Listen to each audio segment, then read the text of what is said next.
softball tournament.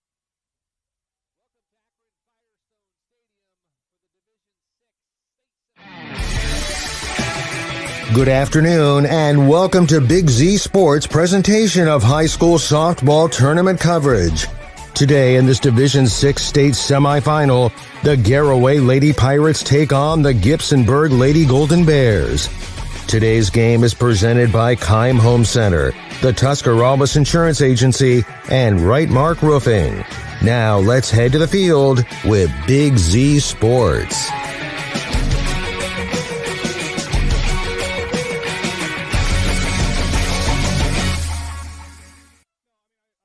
Look forward to coming up to Firestone every year, and regardless of who's playing, really, it's just always such a fantastic atmosphere. Firestone and everybody who works here does so much to put so much effort into making this as premier of a spot as you could possibly expect for high school softball, and there are a few better places I could think of whenever it comes to settling a state championship.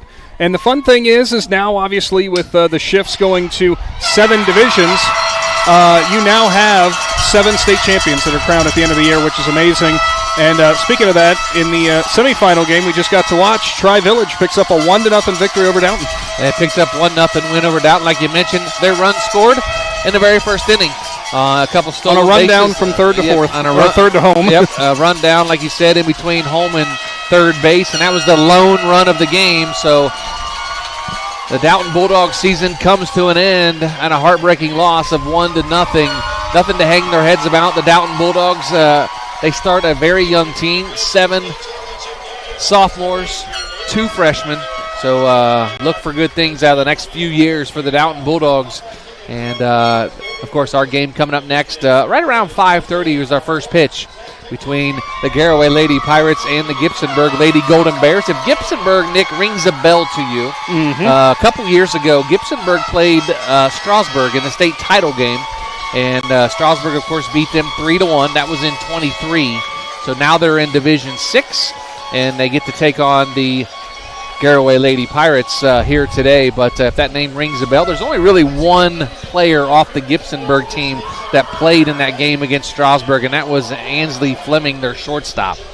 And you'll remember from 2 years ago, that was a Gibsonburg team that, for good reason, a lot of people had penciled in as a top performer from throughout the state. Obviously, making a state semifinal appearance, you have to be, but you just saw them run into a buzzsaw when it came to Strasburg. So I'm very interested to see in the 2 years how the Gibsonburg program has grown. It's going to be a tough task. Garaway has been a team that throughout the regionals, they pretty much dominated. They pretty much they earned their way here without a doubt. But we're going to see what kind of test Gibsonburg is for them.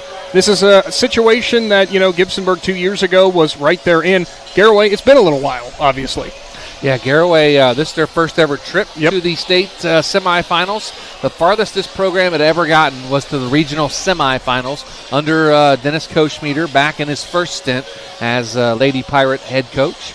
And, he's back, and we talked a little bit about that in the dugout segment. You'll hear in just a little bit, but his team's excited. His team's ready. They're very, very young.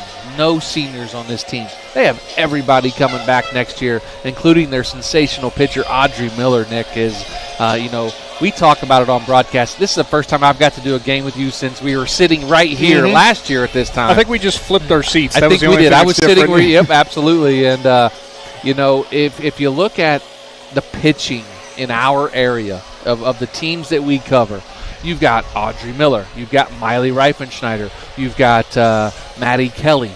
You've got Kara Lent and Jenna Malkin. I was going to say, for heaven's sakes, the two we saw earlier today. Absolutely, man. There's so many good pitchers in our area. And the pitcher from Downton, believe it or not, they're in our area. We don't cover them, but they are in our area. Their pitcher was really nice. Nice-looking pitcher. But, man, there's so much good pitching in our area. And when our teams get to the regionals, like Garaway went south, they don't see pitching down there like we have up here. And you look at Dover, they're a little bit bigger school, Division III, so you're probably going to see some good pitching. But, man, Malkin Lent, they're lights out, and they're going to be a Division I college pitcher. Well, that's part of the thing that you run into, year in and year out that you see. That's when you want to get to this point in this stage of the season, you absolutely have to have that stud on the mound. You have to have somebody who can go out there, hand the ball to her in the circle, and basically say, you know what? Go ahead. Go at them. And you can't really win just on offense alone. We know that. That kind of goes for pretty much every sport, but I feel like it is so much more vital when it comes to softball. I mean, we just saw a game that was 1-0 in favor of Tri-Village. There were 6 combined hits throughout the entire ball game. Yeah. So obviously both those teams, they were relying on their pitching in this game, and that could be a similar story here between both Garaway and Gibsonburg. You're going to have somebody who can do simply this, put it in the zone. I'm not even saying get the outs themselves. Just put it in the zone. Trust your defense behind you. That's the way you're going to win, and that's the way you're going to advance to a championship. Absolutely. As we talked about Audrey Miller, she's 10-7 on the year, 1.54 ERA, 146 strikeouts. And, you look at the records like, oh, well, she can't be that good. She's 10-7. Mm-hmm. But you know what? The teams that she lost to, Canaan Valley. She lost to I cannot remember off the top of my head, but that was one team right there. If you just look at, she lost to Indian Valley. She lost to Canaan Valley. Teams that went far in this tournament. You look at back to 2 losses to Tusky Valley team that made it to their regional. Oh, absolutely. And you face a Brennan Reichman. That's another solid, amazing pitcher that we have in our area. You look at Sandy Valley. They're a really good team. She missed, Audrey Miller missed the last 5 regular season games due to an injury. Mm-hmm. So she is back. She is healthy, but pitching very, very well. And Dennis Kochmeter, the head coach of the Garaway Lady Pirates, very, very excited to have her back and throw in midseason form. And this is part of the reason that whenever we get to this stage especially, when we're talking about the state levels of things, you got to kind of make mention of the fact, yes, we know what the regular season records were. No one cares about that anymore. We've hit to the point where you can go through and say, they had double-digit losses. Well, it doesn't matter because in the second season, as we will say, into the tournament, they haven't lost yet, and that's the biggest thing. Nobody's lost to this point in that second season in a postseason run. So putting too much weight on the regular season is where you can get yourself burned if you're on the other side of things. Absolutely, and if you look at Olivia Wofford, the pitcher for Gibsonburg today, she is 7-4 on the season, 3.04 ERA, but they have another freshman in what's her first name? Ava Armour or Moore. She is 10-3. With a 1.92 ERA. So they've got a couple of really good pitchers over on the other side and the other dugout as well. But pitching is where it gets it done in the state semifinals and the state finals. Obviously, the last 3 years, who'd we see pitch? Mm-hmm. Amelia Spidell. Mm-hmm. And she was dominant when she pitched. So, if you have pitching, you're gonna make it a long way. So yeah, I mean, and the other thing is with your offense, you are going to have bats that we've seen both approaches throughout this entire tournament run, and of course here in the state level, you've seen approaches where they're going to work the count as much as possible. You've seen other approaches where you're going to be as aggressive as possible, because some coaches live under the philosophy of that first pitch you get is the best pitch you're going to see, unless it's they lost the handle on it and it's way out of the zone. But with that in mind, your offense is going to get opportunities to hit, but you shouldn't necessarily be depending on that of like, hey, you know what, we're going to rattle off 5 runs in an inning. You might have been able to do that when you met some of your other teams during the regular season. You don't expect that when you come to this level of things. There are certain teams we've seen that are able to do that. I don't think either Garaway or Gibsonburg is going to be making that attempt. There's going to be necessarily depending on that to happen. I expect another great defensive game, another pitching-oriented game. Absolutely, and looking at the Garaway lineup, 447, 366, 427, 379, 373, 358, 400. They've got a bunch of home runs as well. This Gibsonburg team, they've hit 10 home runs as a team. So. Something of note, by the way, the wind is blowing straight out to center, too, if you're wondering about that. Oh, boy. What we could see here, actually the dimensions here, a little bigger than a normal field that we see back. 200 down the lines is typical, but it is 225. 225 is a bit deep. A bit deep, but we don't see that much in our area. Usually it's about 200, 205 maybe. Maybe a 210 field. Here and there. But 225, that is a poke to get it out here to center field. But like Nick mentioned, wind is blowing out. It's at our backs, which actually feels really good up here at the top of the stands. Well, something of note with that, I mean, if you've got somebody who is a big power hitter, a big power threat coming in there, yeah, you want to see that power. That power can help out a lot. But usually in games like this, that's not necessarily going to be your approach. You're not going up there with the idea of going yard on any given moment. What you're doing is trying to go up there. You're trying to produce runs. You're trying to manufacture the runs. We just saw it in the last game. We saw it earlier on in this state run for some other teams too. You might have somebody who's at the plate who could have, say, 15 home runs, maybe even 20 home runs on a season. If she's in a situation where she can help manufacture a run and get it across and be a much more safe bet, I'd be hard-pressed to say most coaches are going to go that route. Absolutely. If you look down and look at the regional, I believe it was the regional semifinal game that you and Aaron did down at Buckeye Trail when Tusky Valley was playing, they were trailing 5-1, 5-2 maybe. 5-2. 5-2 in that game. They got a run. And it was an infield single that was basically like a bunt. Yeah, and then Ellie Wallach comes up and blasts a 2-run home run, and then they get a hit down the line, another run. I mean, and it's just a team effort. So if you're going to rely on the long ball, then you may struggle, But if you have the ability to hit the home run ball and you can do that, then great. But if you go out there trying to hit home runs, you may struggle a little bit. Yeah, it's all a product of simplifying the process. Just go in there, put the ball in play, and at this level you expect everybody's defense to be pretty doggone good because it's going to be, but just put the ball in play. That's when things happen. Absolutely. Again, thanks to our sponsors today and all spring long, whether it's been softball, baseball, track and field, the sponsors for Big Z Sports, man. We can't do this without them, and I know you and Conley in the morning talk about it during your Big Z Sports Minutes, and we really can't. Without our sponsors for our YouTube channel and now on the radio down on 99.9 WTUZ, hearing our sponsors be played throughout the broadcast, we appreciate it. And our presenting sponsors all spring long, Tuscarawas Insurance Agency, Keim Home Center, and Right Mark Roofing. We appreciate them. We are in the middle of our Wood Electric pregame show. Joe Geckler and Nick Williams on the call today in our Heart Source Quality Housing mobile studios, and the team's taking pictures there at the base as they're getting ready for warm-ups and getting ready for the game here at 5:30. And before we even get started, one thing I will definitely say too is while there is so much there's so much at stake and there's so much pressure going into this game, it's the important thing for everybody to remember. These are high school kids that these are memories that they're making. It's not necessarily about rings and titles and medals and anything like that. It's about the memories that they're going to have for the rest of their life. Absolutely, and memories will pop up all the time, and you for what we get to do, Nick. Now, obviously, our live stream isn't live right now. We have to tape delay it because OHSAA rules. It will be live, so to speak, in about 3 hours. It will, for sure. But the girls can go back and watch that, and they'll have it forever. The memory of the Strasburg game 3 years ago pops up every year at this time. And you share it, and you're like, man, that's just a memory you get to live for and see once a year, and you're like, man, and it's a great thing, whether it be football, basketball, baseball, softball. We get to help make these memories for these girls and these guys out here playing, whether it be at the state level, regional level, even in the regular season. It's a lot of fun. We appreciate our sponsors. Could not do it without them. And we're going to take a quick break. We're going to come back, and we'll talk more about this game coming up. And we'll get back after it here in just a little bit. Garaway takes the field to take infield. They'll be running through that here for a little bit. But we'll come back here in just a couple minutes and talk about this game some more, and then we'll get into our coaches' interviews after that. You're listening to Big Z Sports right here on Z Country 99.9. We invite you to discover Keim Home Center in Charm, Ohio. Keim is your destination for all things home, building, and woodworking. From renovation and building projects to custom millwork needs, our team of experts work with both homeowners and professionals to bring your vision to life. Visit Keim Home Center in Charm or online at keimhome.com.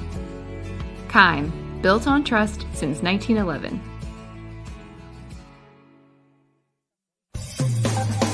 Hi, I'm Zach Motice with the Tuscarawas Insurance Agency. For all your auto, home, farm, and business insurance needs, contact our team at the Tuscarawas Insurance Agency or stop in and see us at one of our 3 locations in downtown New Philadelphia, Sugar Creek, or in Strasburg, providing excellent service to the Tuscarawas Valley since 1885. Everyone here at the Tuscarawas Insurance Agency would like to wish all area athletes good luck this season.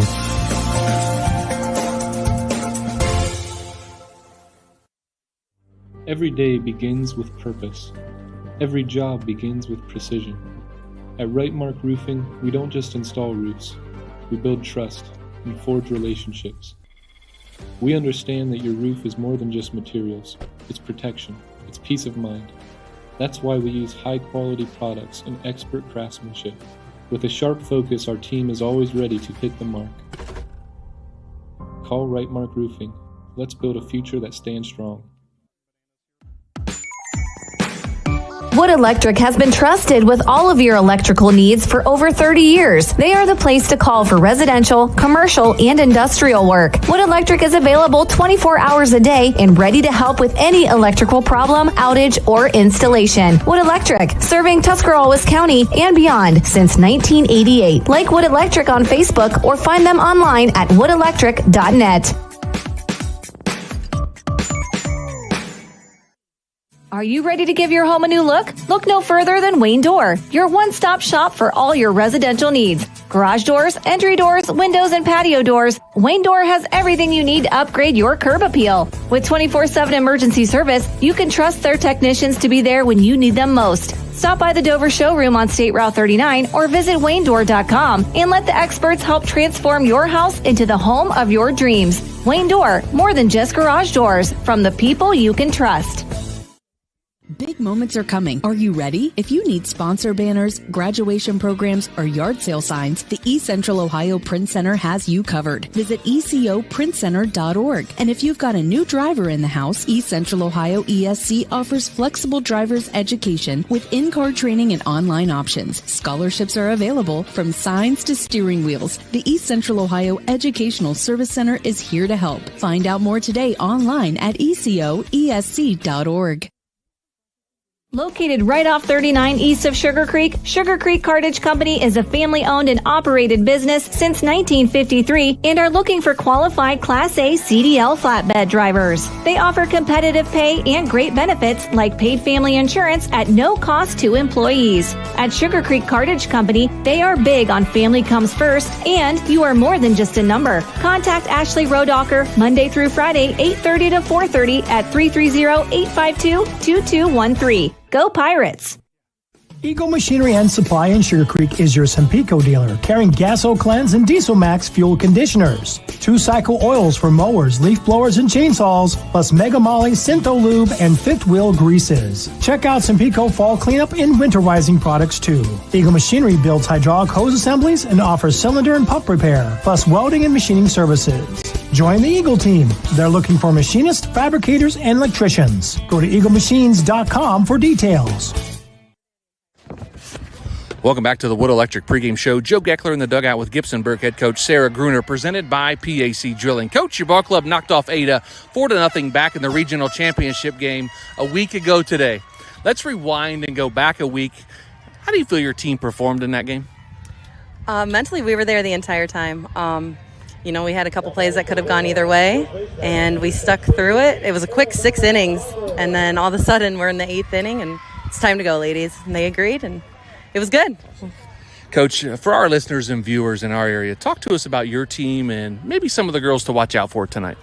Well, we're a young team, but we have some experience within that youth. Our senior, one and only senior, is our shortstop player, Ansley Fleming. She has been a stud this season. She was with us a couple years ago when we came here and played Strasburg. Same with our juniors. Cheyenne Reese behind the plate as our catcher. Leah Hall, left field. Emily Henderson at first base. It should be a good showing. Coach, the Garaway Lady Pirates are the opposite dugout tonight. What do you know about them, and what do you expect from them here tonight? On paper, if you take away the team names, we look very similar on paper. Similar stats, similar team as far as age goes. It could be anybody's game. Hopefully the hits go our way and we come out on top. Finally, Coach, you're moments away from taking the field here in the state semifinals. What's going to be the message to the ladies as you get ready to take the field? Start strong, end strong, one pitch at a time. That's what we go through. Thanks, Coach. Good luck and have fun. Great. Thank you. That was Gibsonburg head coach Sarah Gruner joining me in the dugout, presented by PAC Drilling. Coming up next, I'll be joined in the dugout by Garaway head coach Dennis Koshmeter, right here with Big Z Sports and on Z Country 99.9. Jeff Wallach, LLC, is a family-owned and operated company proudly serving greater Northeast Ohio and surrounding communities for over 25 years. We specialize in vinyl siding, replacement windows and doors, gutters, downspouts, and much more. We provide quality service regardless of the size or scope of the project. Our crews are reliable, respectful, and mindful of a safe work environment. Jeff Wallach, LLC is certified by the Better Business Bureau. Call today and discover how we can assist you in making your vision a reality. The Newsytown Zoo is back. Newsy Mom and Newtown Mall are proud to bring their 2025 event back, presented by Springvale Health Center, Saturday, June 14th. This year's event is packed full of attractions and activities, including the Farm Animal Petting Zoo, Butterfly Exhibit, Reptile Exhibit, Doggy Petting Zoo, a magic show, crafts and games, face painting, and balloon twisters. Don't miss out on this great family event Saturday, June 14th from 11 to 3. See you at the zoo. Visit Sugar Valley Meats in Sugar Creek for the freshest, locally raised beef, pork, and chicken. Enjoy freshly cured and smoked meats from the Sugar Valley Smokehouse, along with bologna, hot dogs, jerkies, and more. They can custom cut your order, and all meats are dressed on site, all with everyday low prices. Take the short drive to Sugar Valley Meats, State Route 39 to Dutch Valley Drive. Turn right and go a quarter of a mile. Sugar Valley Meats, celebrating 35 years of fresh, farm-raised local meats, and proud supporters of the Garaway Pirates. Welcome back to the Wood Electric pregame show. Joe Geckler in the dugout with Garaway head coach Dennis Koshmeter, presented by PAC Drilling. Coach, the Lady Pirates mercied Portsmouth West 14-1 back on Sunday to win your first regional championship in school history. Talk to us about how you feel the ladies performed in that game and what that win means to your program.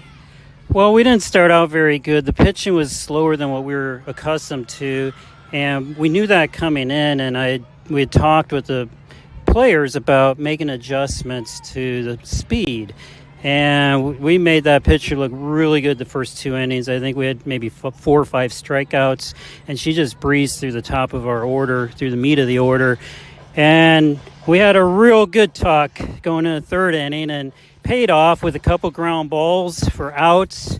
And then Keaton Yoder, our second baseman in the 9th spot, came up and drilled a base hit, and then we just pounded the ball after that. And by the time it was done, True Tango hitting one that would have been out.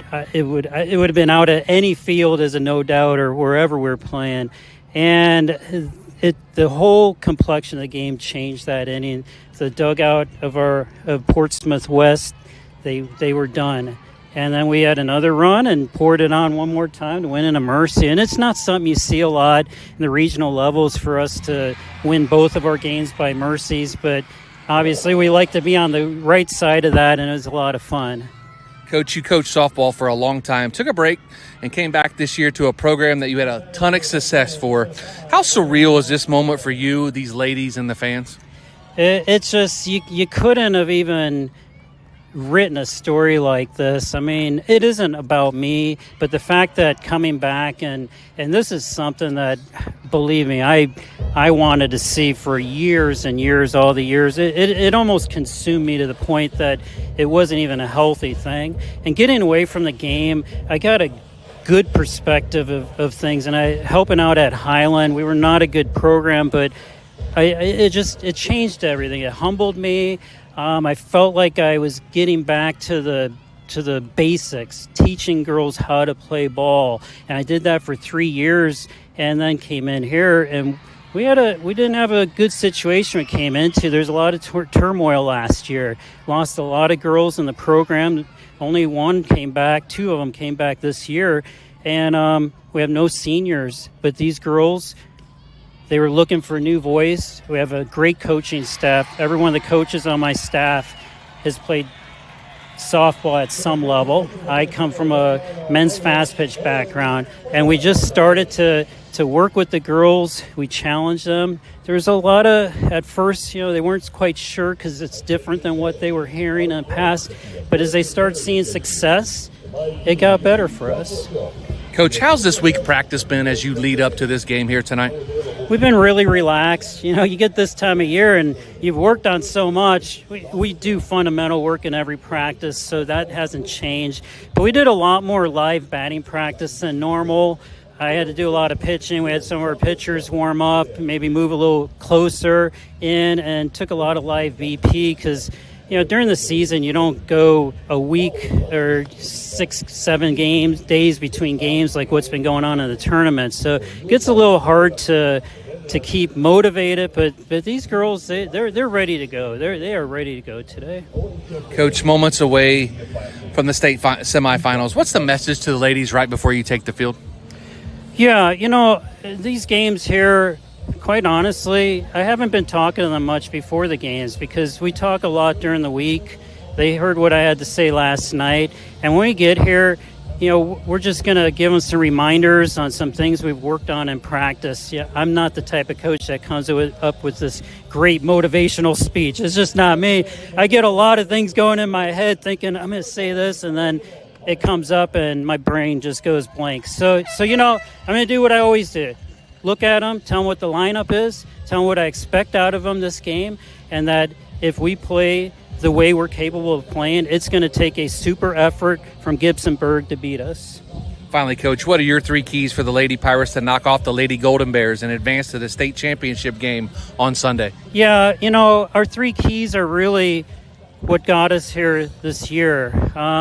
We've got a motto on our team, and starts with knowledge. And we came in, we had to teach these girls how we wanted to play the game, how the game is supposed to be played, especially from the defensive standpoint. And you were there when we got off to a rough start this season. We lost to West Muskegon our first game, barely beat TCC. And then Big Z covered the Strasburg game. And we played tremendous that game. We could have even mercied them. It just the way we played. And after that game, I went in the circle. I said, ladies, do you see how great we can be? And after that, the confidence started building. That's the next thing, confidence. We've had ups and downs through the season, but their confidence has just grown and grown. Another game you covered, we played Canaan Valley. We looked terrible. We didn't make adjustments, but we learned from that game. It was on a big stage. It was night game, evening game. Lights were on, and we were facing the state champion. They were the favorites for the state championship, really. They're ranked number 1. And we came out and looked bad. And we learned from that. We got better. It helped our confidence. Had a couple close games after that. And then we had to come out, play some good conference games, and we lost our pitcher. We lost our pitcher for the last 5 games of the season and into our first district game. And we didn't have her. We didn't know if we were going to get her back. And we played really good defense because we had to. Our offense started to explode. And that confidence that we built through those couple weeks there where we didn't have Audrey just improved our execution to the point that we are firing on all cylinders right now. I don't know what will come today, but I do know that our girls have the knowledge, the confidence, and I expect them to execute today and play very well. Thanks, Coach. Good luck, and as always, have fun. Thank you. That was Garaway head coach Dennis Coach Meter joining me in the dugout, presented by PAC Drilling. Coming up next, the Wendy's starting lineups and first pitch of Gibsonburg and Garaway right here with Big Z Sports on Z Country 99.9. Ron's Heating and Cooling in Denison has been serving this great area since 1977. At Ron's, no matter what you need, they can handle it. From heating and cooling to standby Generac generators, water heaters, tankless water heaters, mobile home equipment, duct cleaning, and 24-hour no-heat service. Winter, spring, summer, or fall, all you have to do is call 740-922-5252. Ron's Heating and Cooling proudly supports high school sports and would like to wish best of luck to all local athletes participating this season. The Tuscarawas County dairy farmers want you to know that low-fat chocolate milk is a great choice for student athletes and hard workers. It provides the nutrition needed after practices, games, or a hard day at work, and it tastes great. Low-fat chocolate milk is packed with carbohydrates for energy, proteins to repair muscles, fluids to rehydrate, plus vitamins and minerals to help build strong bones and bodies. It's the official beverage of the Ohio High School Athletic Association. Tuscarawas County Dairy Farmers. Farms, family, food. Cush Financial Group has been proudly serving the community's financial needs for over 35 years. The team at Cush Financial follows an industry-leading service model with a unique approach and fiduciary responsibilities associated with their board-certified financial planner. With over 75 years of combined experience, the advisors at Cush Financial Group are here to help you achieve your financial goals. Contact their office at 330-308-8700 or visit their website at cushfinancial.com to see about scheduling your free consultation today. Securities and investment advisory services offered through Independence Capital Company Incorporated, member FINRA SIPC. Hi, this is Jan McInturf. For the past 30 years, the residents in and around Tuscarawas County have made the call to the realtors and staff at McInturf Realty for buying and selling of residential and commercial properties. We truly live in a great community. For myself and all the agents and staff at McInturf Realty, we would like to wish all the area athletes good luck this season and make the call to McInturf Realty at 330-364-SOLD or find us online at McInturfRealty.net. Find your path to success at Buckeye Career Center. Buckeye students earned over 3,000 industry-recognized credentials this past school year, and over 130 students participated in our School to Work program or an internship at a local business. Let us help you get a jump start on your future in a career of landscaping and turf management, pharmacy technician, HVACR, CAD development and design, or any of our over 30 programs. Enroll today for next school year by visiting BuckeyeCareerCenter.org.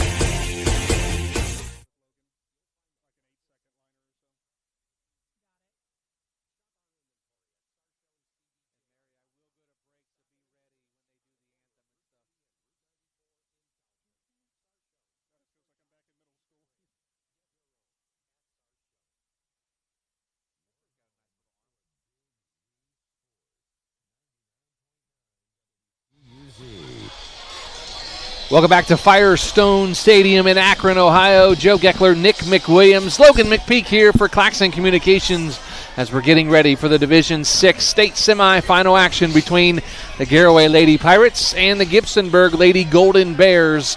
And Nick, we're getting ready for another good one. We saw one earlier today with the Dover Lady Tornadoes as they advance to play tomorrow night for the state title. But it's so awesome to have local teams here in Akron. Oh, it's fantastic to see. You know what's really funny is I actually just slipped on a banana peel, and apparently you can't actually do that because somebody left a banana peel up here. That's the second rotten banana I've seen here today. Bananas are the popular snack. But, yeah. You know, the thing is, the fact that we keep talking about how good the softball is, and that's actually something I just talked with Adam Selesky about before we even came on this broadcast. I said, not only having 4 straight years of being at this stage, that's 4 straight years because coming up tomorrow, because Dover's going to be there for a state championship. 4 straight years of a team that calls home within Z Country is going to be in the state title game. That is incredible. Absolutely, and you know it's so much fun. Could be 2 Could after be 2. today. Hopefully it is 2. Yeah. You know we want the Lady Pirates obviously to advance to Sunday morning, so we'll hopefully get to do that one as well, and we will if they're here, but. And they got to win the game first here coming up at 5:30. First pitch tonight going to be 5:35 for the second game of the Division 6 state semifinals. The first game was won by, remind me, Nick. Our first game, Tri-Village, yes. For some reason, I cannot remember the name of that. I thought you meant the first game today, and I went, dude, I have no idea. Well, it was Dover. Yeah. Oh, yeah. Dover won the first one, but the first game here of the Division 6 state semifinals is Tri-Village. We'll take on the winner of our game here, the Garaway Lady Pirates and Gibsonburg.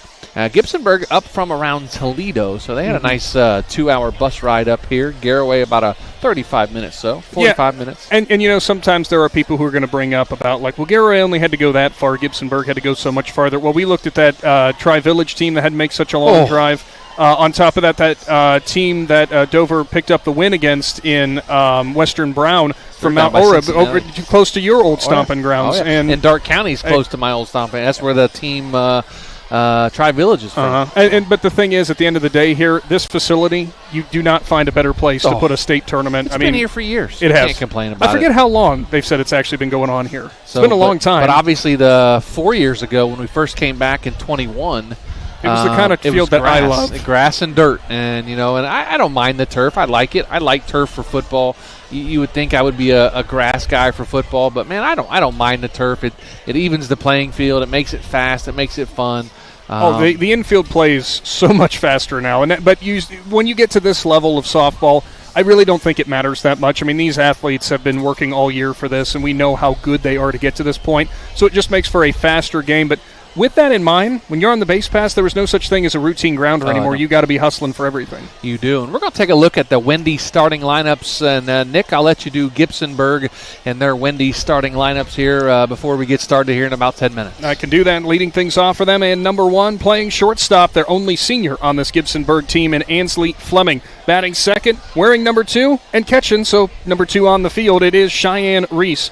Batting third, number 5, Ava Amor. She wears number 11. Batting in the power spot, number 7, and playing left field is Leah Hall. After that is Olivia Wofford. She is on the mound in the circle for Gibsonburg, wears number 14.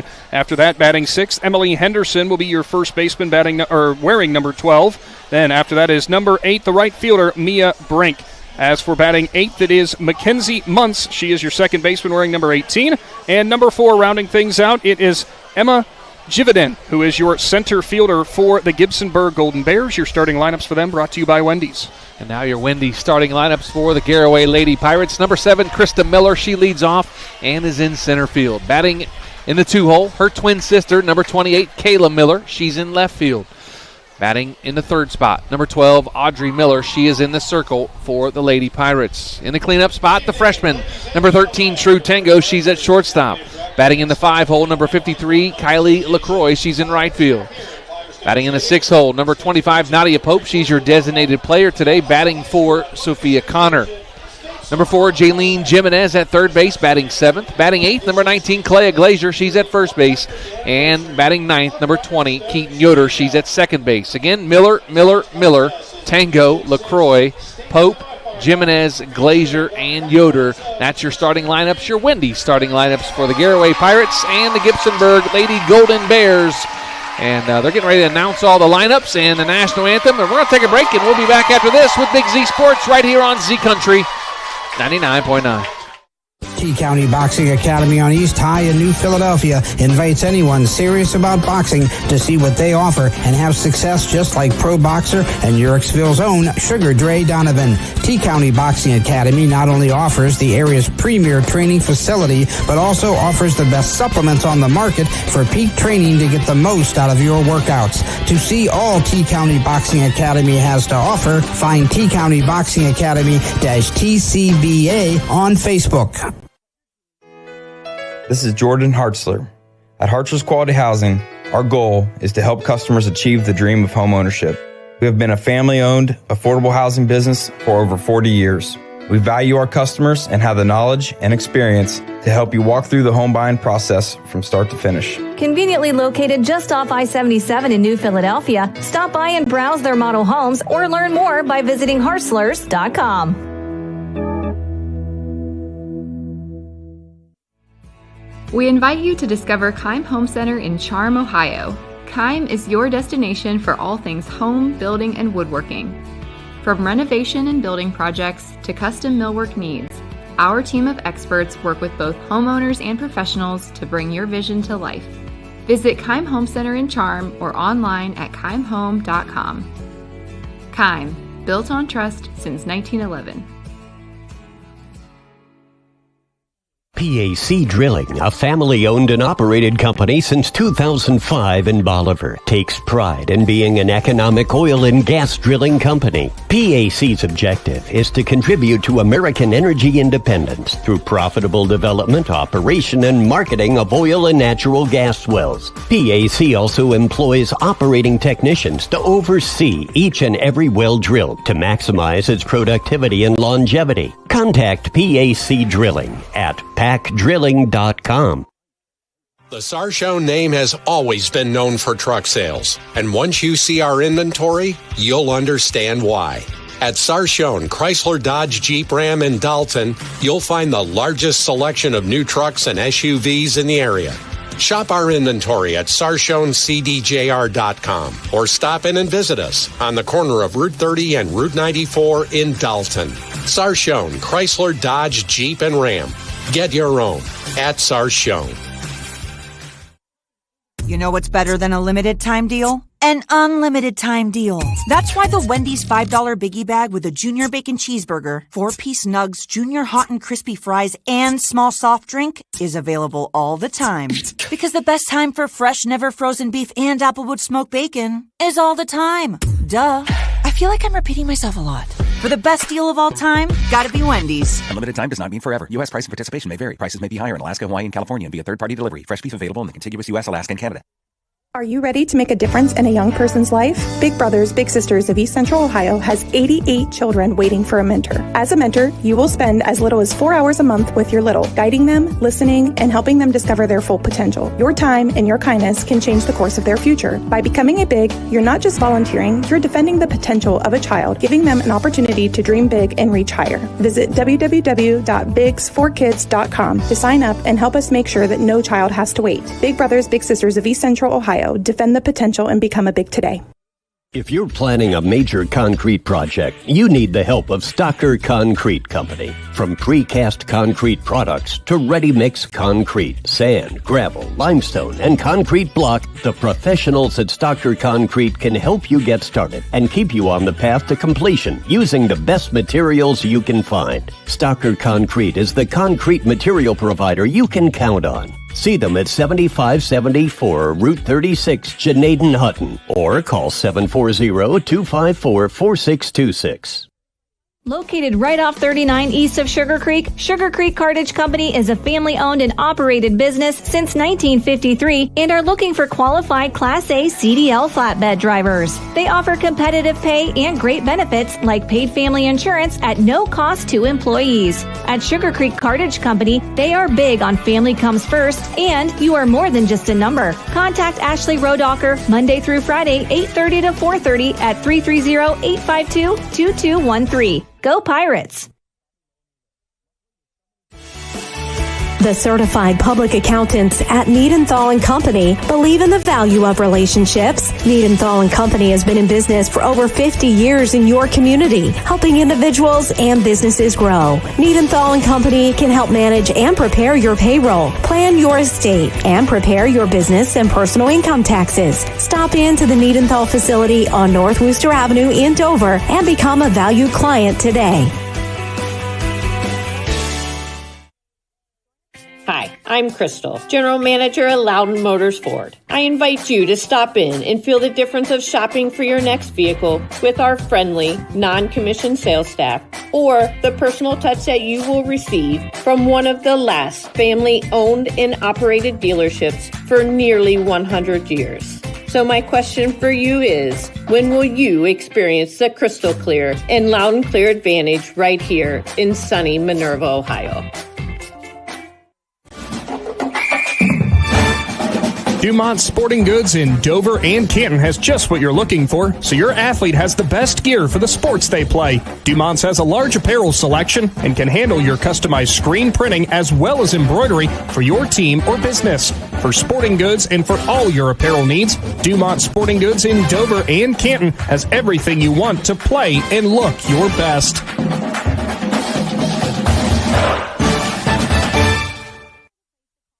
As a parent, a high school sports season can be exhausting. From traveling to games, eating on the run, getting to bed late, and oh yeah, still working your 9 to 5. After all that, you need to unwind, and there is no better way to do that than at one of the 10 lakes operated by the Muskingum Watershed Conservancy District. The opportunities are endless with things to do, plus the option of primitive tent camping or treating yourself to glamping in one of their cabins. See all the Muskingum Watershed offers by finding them at mwcd.org.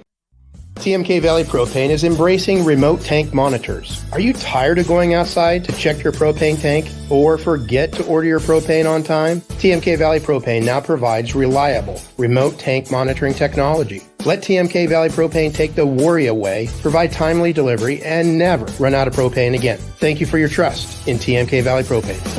All the way with TMK, service with a personal touch. We invite you to discover Keim Home Center in Charm, Ohio. Keim is your destination for all things home, building, and woodworking. From renovation and building projects to custom millwork needs, our team of experts work with both homeowners and professionals to bring your vision to life. Visit Keim Home Center in Charm or online at keimhome.com. Keim, built on trust since 1911. Hi, I'm Zach Motice with the Tuscarawas Insurance Agency. For all your auto, home, farm, and business insurance needs, contact our team at the Tuscarawas Insurance Agency. Or stop in and see us at one of our 3 locations in downtown New Philadelphia, Sugar Creek, or in Strasburg, providing excellent service to the Tuscarawas Valley since 1885. Everyone here at the Tuscarawas Insurance Agency would like to wish all area athletes good luck this season.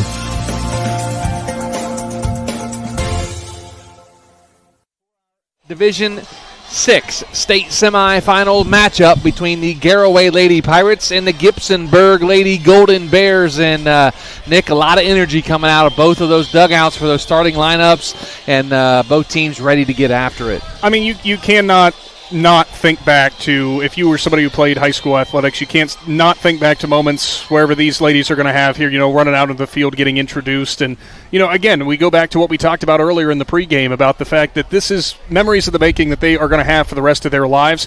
But now, all those memories, you push them to the wayside because it is all business from here on out. All business, and it's just another game, Nick. I mean, I don't know what all the pomp and circumstance. It's just another game, right? Well, what's crazy is how many 15 and 16-year-olds are on both sides. Freshmen and sophomores who are going to be starring in this game. And, this is the biggest moment of their lives to this point. Sure. And, you're trying to get everybody to take a deep breath, to calm down, to realize it is just another game.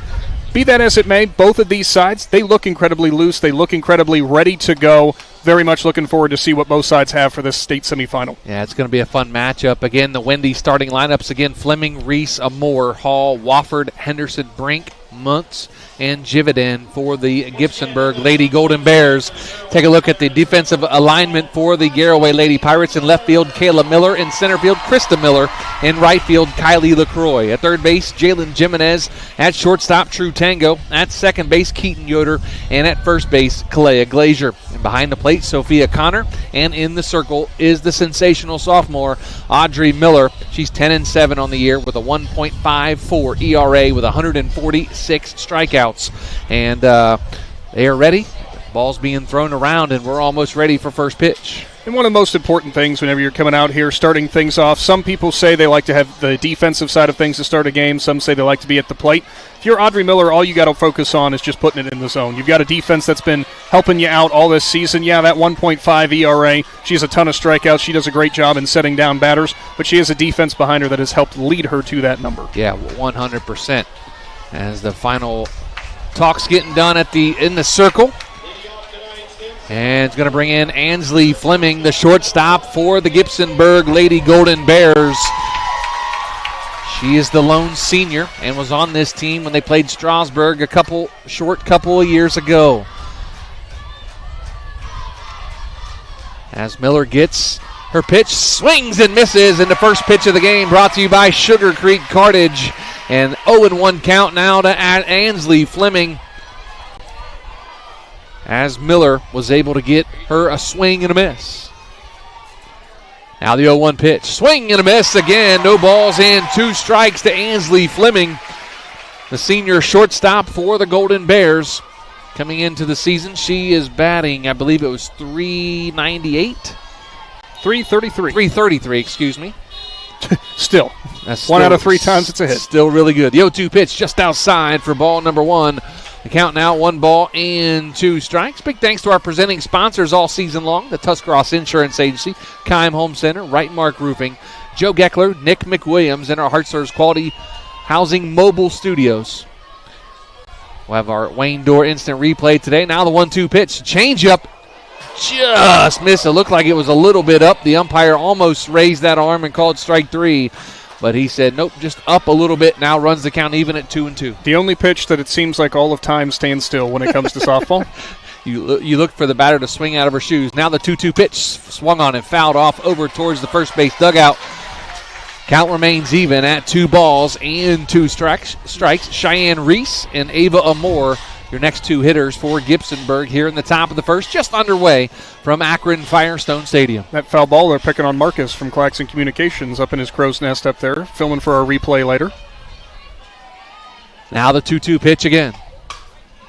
Ground ball to Jimenez at third, fires over to Glazier at first, out number 1 here in the top of the first. despite it being an out to start things off, you did accomplish some things. If you're Fleming, you got to see a couple different pitches, a couple different locations there early on from Miller. Obviously going to be relaying that to her team now. Now Cheyenne Reese steps in. The catcher wears number 2, plays the second position on the field, and bats number 2. Deuces wild for Cheyenne Reese here today. Bats from the right side. Now the first pitch from Miller. Swinging, first base. Glazer fields it, pops in and out of her glove, and that was a hard shot for a base hit. I'm going to give her a base hit on that. That was a hard hit ball as Glazer tried to field it, and it got on her. She was playing a couple steps in as it was. So I'll give a hit to Cheyenne Reese. For Glazer there, I think was, had her eyes going over towards first base because that's going to be one of those plays where you're basically making that fluid motion of fielding and stepping on the bag at the same time. Just kind of got crossed up. Now Ava Amore steps in, the third baseman. She is a freshman as well.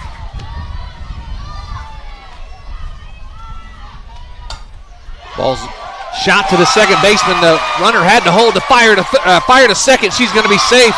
They are backing it up. That was going to be a base hit by Ava Moore to right field, just out of the reach of the second baseman, Keaton Yoder. She made a diving attempt for it, but could not come up with it. It's going to be a base hit out to right field for Ava Moore. It's going to bring in number 7, Leah Hall, the left fielder.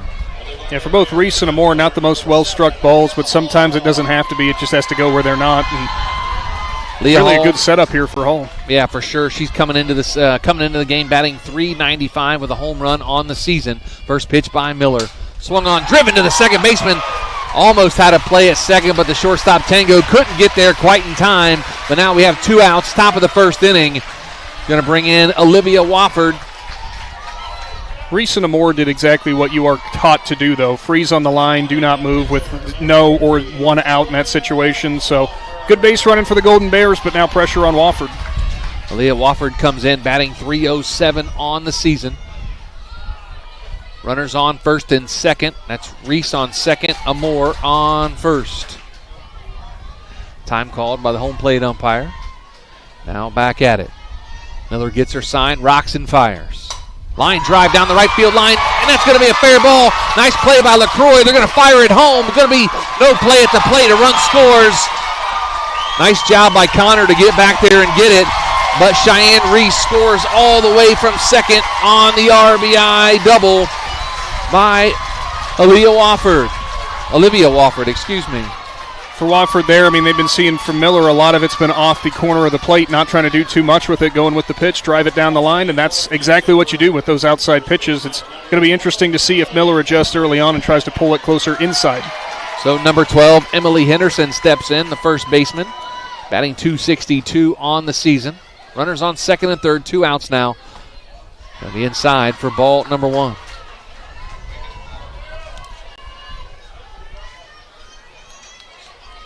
So an RBI double by Olivia Wofford, the pitcher for Gibsonburg.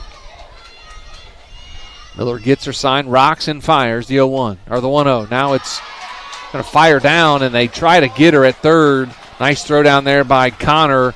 Jimenez did a great job of keeping it from going into right field.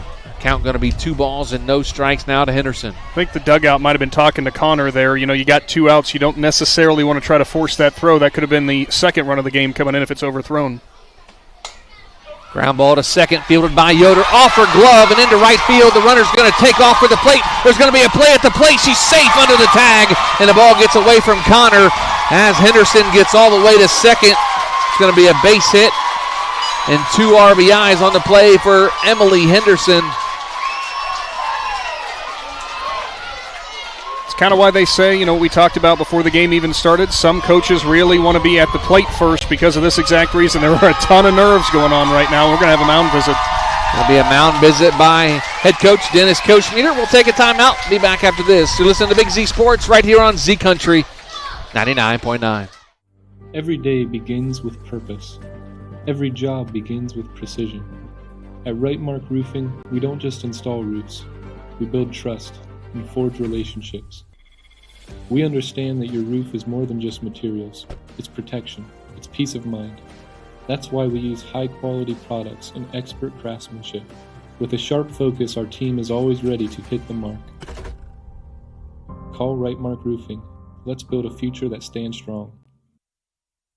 Welcome back to Akron Firestone Stadium. Joe Geckler, Nick McWilliams in our Heart Source Quality Housing mobile studios. Big thanks to Eagle Machinery today for jumping on the broadcast and supporting Big Z Sports and these Lady Pirates as they are playing here in the Division 6 state semifinals here today against Gibsonburg. But big thanks to Eagle Machinery. Just down the road from Garaway Schools. Absolutely. Mia Brink steps in, the right fielder, number 8, batting from the right side. Runner on second now. 3 runs in, top of the first. Going to be strike number 1 to Mia Brink. Mackenzie Muntz on deck for the Lady Bears. Lady Golden Bears, I should say. Now the 0-1. Checks her swing. The runner's going to get over to third as the ball gets away from Connor, the catcher. And it's going to be a wild pitch as Henderson advances to third now with 2 outs, 2 balls and 1 strike now to Mia Brink. Not sure if there was maybe a tie-up or a cross-up in signals because I don't know if that's what Connor was expecting. Going to be fouled off back behind the catcher for strike number 2. Even the count at 2 balls and 2 strikes. Great crowd on hand here today, Nick. We're sitting to the right of the press box if you're looking from the press box. To the right of the press box, the Garaway fans are down to our left, and they take up a good amount of seats over there to the left. A sea of red over there for the Lady Pirates today as the 2-2 pitch. Swing and a miss. The drop third strike.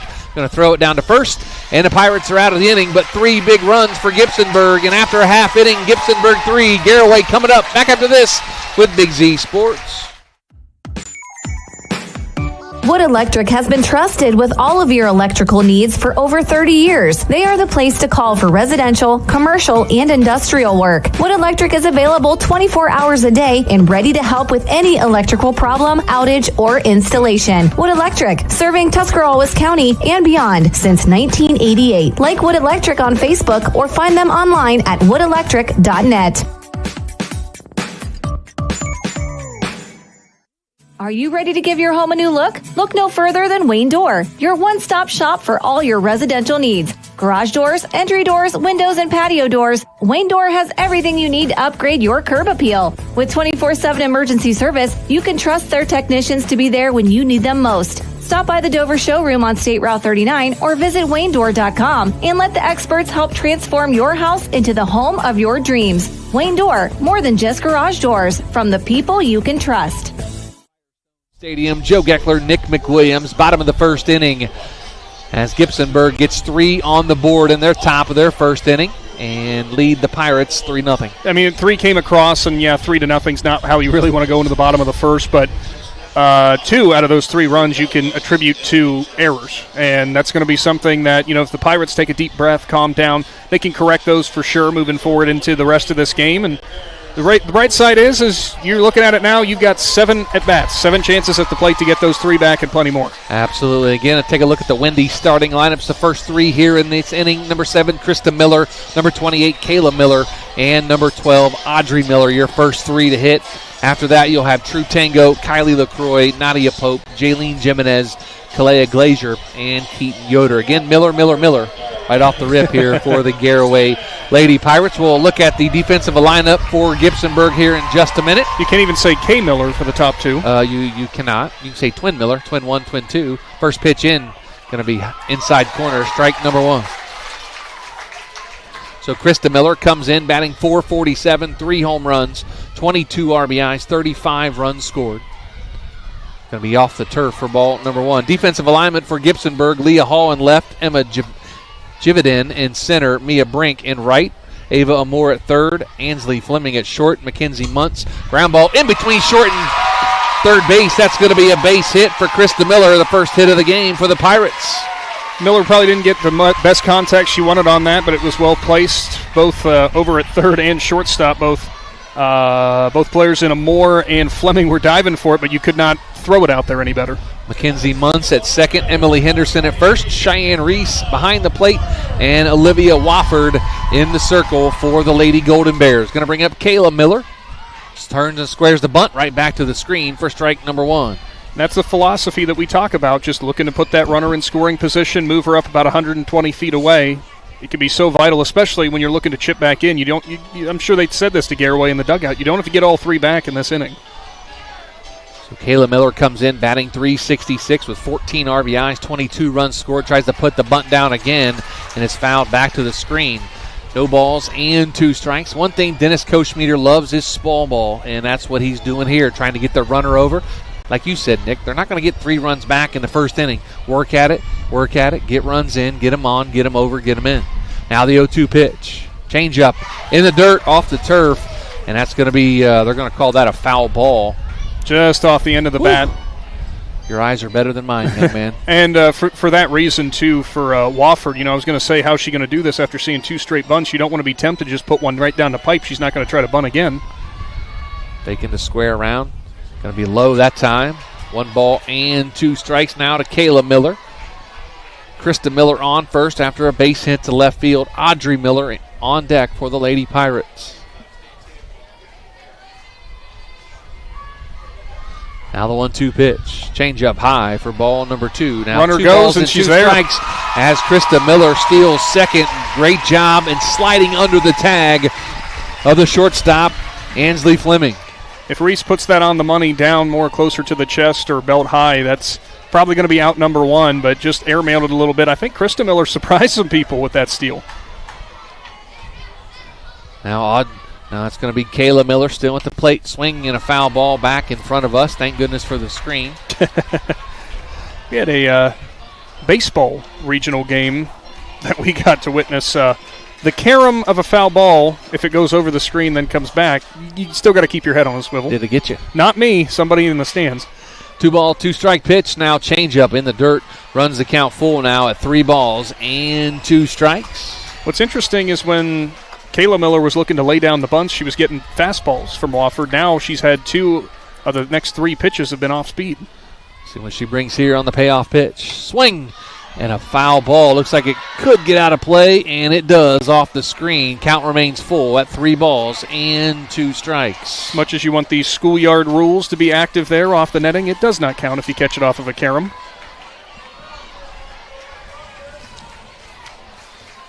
So count full.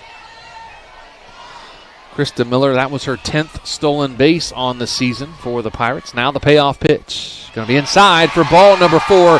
Great job by Kayla Miller to earn the walk. Got in the hole, no balls and 2 strikes on 2 bunt attempts. And now finally draws the walk as it's going to bring in number 12, Audrey Miller, the pitcher. Now back to my point of what I was saying. If you're Wofford, you had 2 bunt attempts that were fouled off, and I think she was just worrying about being a little bit too perfect, knowing that the bunt wasn't going to come, but not really necessarily expecting or knowing what to expect from Kayla Miller. As Miller tries to attempt to put the bunt down as well as outside for ball number 1. Audrey Miller comes in her sophomore season, batting .427 with 6 home runs, 26 RBIs, and 22 runs scored. The 1-0 pitch. Going to square and put the bunt down. She does. Down to the third baseman.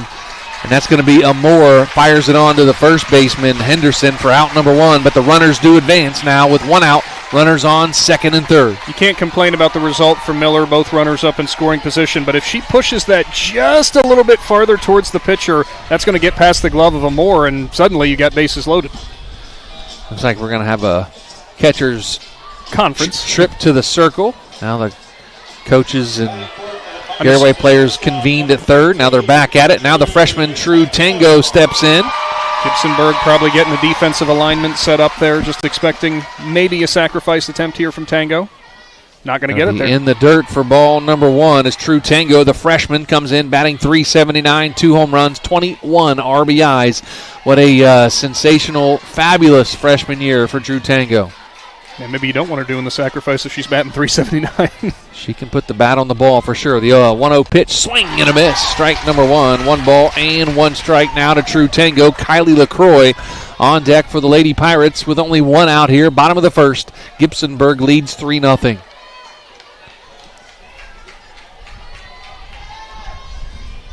Now the 1-1 pitch. Squares around a bunt. Does Tango. She offers at it and comes up empty. Going to run the count now at 1 ball and 2 strikes. Committed the first sin of bunting, which is stabbing at it. Do not want to stab at a ball. You want to let it come into the bat and lay it down the line. Either way. Now a gentle push. Now the 1-2 pitch. Swing and a line drive down the third base line. And Krista Miller on third base ducked and just shaking her head. If I would have ducked, that would hit me square in the head. Count remains at 1 ball and 2 strikes. Runners on second and third, the Twins. Kayla Miller at second, Krista Miller at third. The True Tango with a 1-2 count. Swing and a ground ball to the third baseman. Picks it, fires it, does a more, and that's going to be out number 2. Hung out to dry between second and third. As Miller came way off of second base towards third, thinking that Krista Miller was going to run home, but True Tango grounds out to a more. That goes 5-3, and now 2 outs here in the bottom of the first. Going to bring in number 53, Kylie LaCroix, the right fielder, batting .373, 2 home runs, 19 RBIs on the season. So 2 outs now, bottom of the first. Strike 1 called to LaCroix. It's a situation there with Krista Miller. She was not very far off of third, but if she had gotten better break, a more at third never looked her back.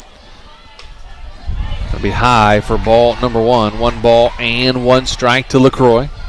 Nadia Pope on deck for the Lady Pirates.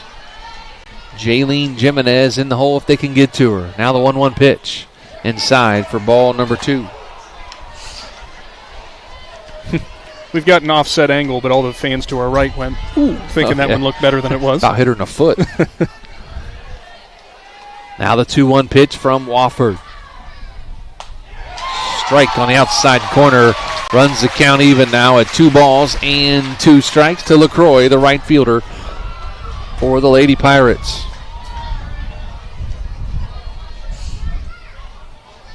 Now the 2-2 pitch. Swung on. Driven out to left field. Get out of here. It's gone. Home run. Tie ball game. 3-3. As Kylie LaCroix puts one out of here to left field about 230 feet away. This game is tied, Nick. Kylie LaCroix was biding her time there. We saw that sharply hit foul ball to the left side. You knew she was timing it up well. Obviously got the pitch she wanted, something outside the plate, over the heart of the plate, I should say. And LaCroix wasted no time tying it up, cleared the bullpen. An absolute bomb by Kylie LaCroix to tie this ball game up at 3. As the Pirates very patient in the inning, and they're able to get 3 runs in off the bat of Kylie LaCroix. It only seems fitting that the other semifinal game we saw ended 1-0, so let's have 6 runs combined in the first inning. Why don't we have just a slugfest in the second game? I'm going to rewind a year, Nick, and go back in your memory bank here. That was very reminiscent of one Miley Reifenschneider last year in the first inning when she sent one out of here about the same spot for the Strasburg Lady Tigers. That's going to be on the outside corner for strike number 1. To Nadia Pope, comes in batting .358, 2 home runs, 17 RBIs on the season. Scary thing is, I think LaCroix actually got under that a little bit, and it still went that far. Like you mentioned in the pregame, the wind is blowing. Now it's shifted kind of center to right, left to right a little bit, but LaCroix put an absolute blast out of here. Line drive back up the middle, off the pitcher's glove. Pope runs, and she is going to be out at first. Says the first base umpire, but 3 big runs for the Lady Pirates off the bat of Kylie LaCroix. We head to the second, 3-3, Gibsonburg and Garaway. Back after this with Big Z Sports. Wood Electric has been trusted with all of your electrical needs for over 30 years. They are the place to call for residential, commercial, and industrial work. Wood Electric is available 24 hours a day and ready to help with any electrical problem, outage, or installation. Wood Electric, serving Tuscarawas County and beyond since 1988. Like Wood Electric on Facebook or find them online at woodelectric.net. Spring and summer bring big events, graduations, yard sales, and tournaments. The Educational Service Center Print Center is your go-to for sponsor banners, yard signs, and custom graduation packages with invitations, envelopes, and thank you cards. And when it's time for sports, the ECO Center in St. Clairsville is the perfect venue for AAU and JO tournaments. With spacious seating, plenty of parking, and easy access to hotels and restaurants, it's your one-stop arena for wrestling, cheer, and more. Plan your next event with us on the court or in print. Find out more today online at ecoesc.org. Welcome back to Akron Firestone Stadium, top of the second inning. all the action in the first inning, Nick. 3 runs, 2 hits by Gibsonburg, 3 runs, 2 hits by the Garaway Pirates, and we are tied at 3 as we head to the second inning, and it's going to be 8-9-1 for the Lady Golden Bears. Now, it was errors that Gibsonburg benefited. It was walks that Garaway benefited from, so we'll see how that changes moving forward. Muntz and Jividen going to be your on-deck batter. Take a seat as she about got her head taken off as Mackenzie Muntz fouls one off for strike number 1. You'll notice that the fences around here are not your traditional low fences. They actually are high enough that the girls can stand behind them, and that's the reason why. Now the 0-1 pitch is going to be inside for ball number 1. Runs the count even at 1 ball and 1 strike. Old habits die hard. I'm sitting up here giving hand motions of where the pitches are ending up. You're good, man. You're good. Now the 1-1 pitch will be fouled off again over towards the first base dugout. Count now at 1 ball and 2 strikes. Chividen's saying, stop picking on me over here. Yeah, stop hitting it at me. That way. That's when you're in the on-deck circle and you're pointing out to the field saying, hey, try over there. 1 ball and 2 strikes now to Muntz. 1-2 pitch. Change up in the dirt for ball number 2. 2 balls and 2 strikes. Emma Jividen on deck, then back to the top of the order with Ansley Fleming for the Lady Golden Bears. Now the 2-2 pitch. Swung on and fouled off just out of the glove of Connor, the catcher. Stays alive, does Muntz. Count remains at 2 balls and 2 strikes. There is a lot of skill with being able to squeeze a foul tip for strike 3, but 9 chances out of 10 it's glove placement. You might luck out or you might not, and unfortunately for Connor, just a tick off of it. Change up, strike 3 called. Nice pitch there by Audrey Miller for out number 1 here in the top of the second. It is one of the best pitches to watch in softball. That well-executed changeup just absolutely buckles you. And got my umpire to my right here. Called it a strike before the umpire called it a strike. It was about 10 feet away from the plate. Yes, it was. You're like, that's a strike. Points as it's a strike. Nick McWilliams, my honorary umpire up here next to me. Now Jividen steps in, takes one outside for ball number 1. Our Wayne Dorr replay today. Make sure you check out our live stream as soon as we can go live after the game. Late live stream. Late live stream, as we call it. Ground ball to second baseman Keaton Yoder on to Glazier. Out number 2 goes 4-3 on the putout.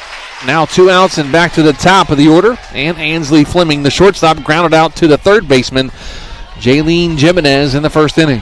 That is a extreme confidence builder. If you're Yoder, you had a little bit of a rough defensive top of the first. You come back, you handle a ground ball, no problem. That's all you needed to see as it go into the glove for you to have confidence moving forward.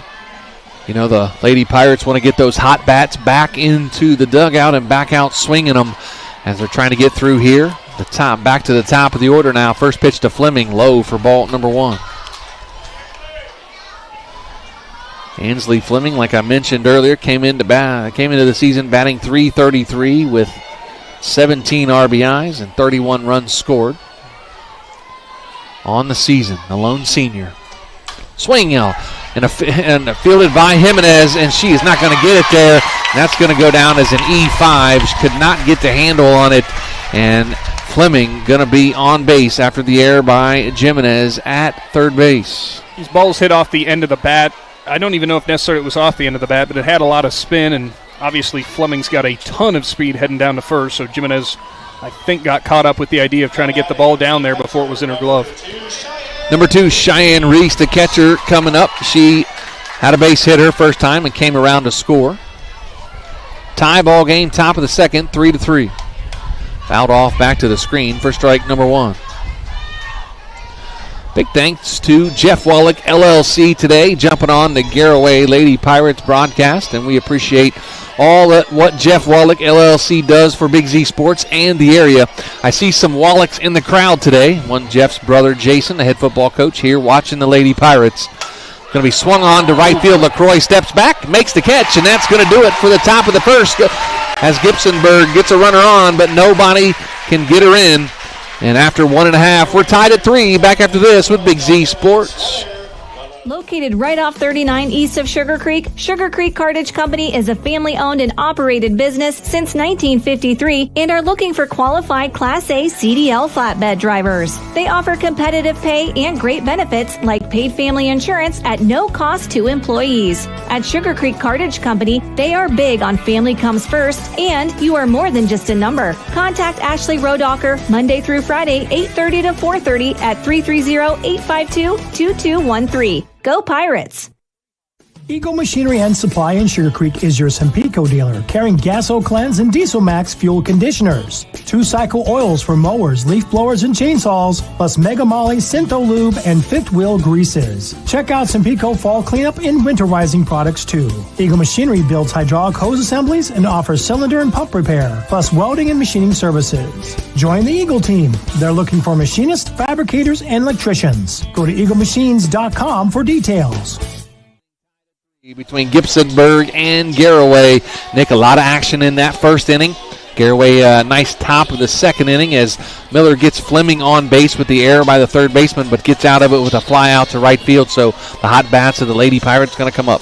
Yeah, I mean, that's so vital whenever you're going out there defensively because you're already a bit amped up after your bats came out like that. You know, it's you have to have that response. After you struggle in the top of the first, you've got to be able to produce something. You didn't have to get all three back at once, but just getting one or even just getting runners on base would be enough. But clearly, Pirates thought, you know what, we'll just get the game right back to how we started at first pitch. Absolutely. The Pirates going to have 7, 8, and 9 coming up here in the second inning. Jaylene Jimenez, Kalea Glazier, and Keaton Yoder, your first three up. And then back to the top of the order if they can get to her. Again, 3-3, bottom of the second inning as Jimenez steps in. First pitch, on the inside for ball number 1.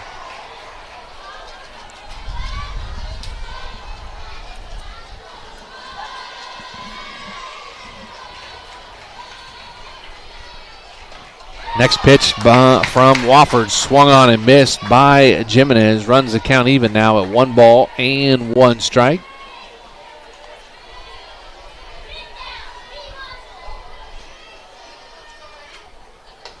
Gonna be high and outside for ball number 2 now to Jimenez. Count 2 balls and 1 strike. Again, Clay Glazier on deck. Keaton Yoder in the hole for the Lady Pirates. Swing and a miss by Jimenez for strike number 2. Runs the count even now at 2 balls and 2 strikes. Wofford early on doesn't necessarily look like a flamethrower, but there's some good tailwind on that action. Now the 2-2 pitch. Strike 3 called, and out number 1 here in the bottom of the second inning as Jimenez couldn't pull the trigger on the outside corner. And there you go. That's the setup. You know, she was working up, then takes it away about belt high, and all of a sudden that looks like it's almost at your ankles. First strikeout of the day for Wofford. Going to bring in number 19, Clay Glazier. Comes into the game batting .225, 7 RBIs, 9 runs scored. Will be on the inside corner. Strike number 1. The home plate umpire with a little bit of a delayed call there. Just build the suspense a bit. He was waiting for you to make the call. I didn't think I had to. That one was pretty much down Broadway. Now the 0-1 pitch. Swung on and fouled back to the screen right in front of us. Runs the count to no balls and 2 strikes to Kalea Glazier with Keaton Yoder on deck. Give Kalea credit for the jersey number choice. That's a great jersey number choice. I'm not biased on that at all. You like number 19? Yeah. Were you number 19? Yes, I was. Now the 0-2 pitch. Outside and past the catcher for ball number 1. Why'd you pick number 19? Actually, 2 reasons. For Bob Feller and for Bernie Kosar. There you go. 2 Cleveland guys. I would expect 2 that. 2 guys I did not watch growing up because I was too young for that. But I get it. Now the 1-2 pitch to Glazier. Swing and a miss. Strike 3 and out number 2 here in the bottom of the second. Wofford's got deceptive stuff when it comes to it going upstairs. I think it looks like it's for these Garaway batters. I'm not sure if they're just picking it up a little bit too late, but when she works up in the zone, it's really looking like it's a bit of a problem for them to handle. Keaton Yoder steps in, number 20, the second baseman, batting .400 with 17 runs scored on the season, takes one inside for ball number 1.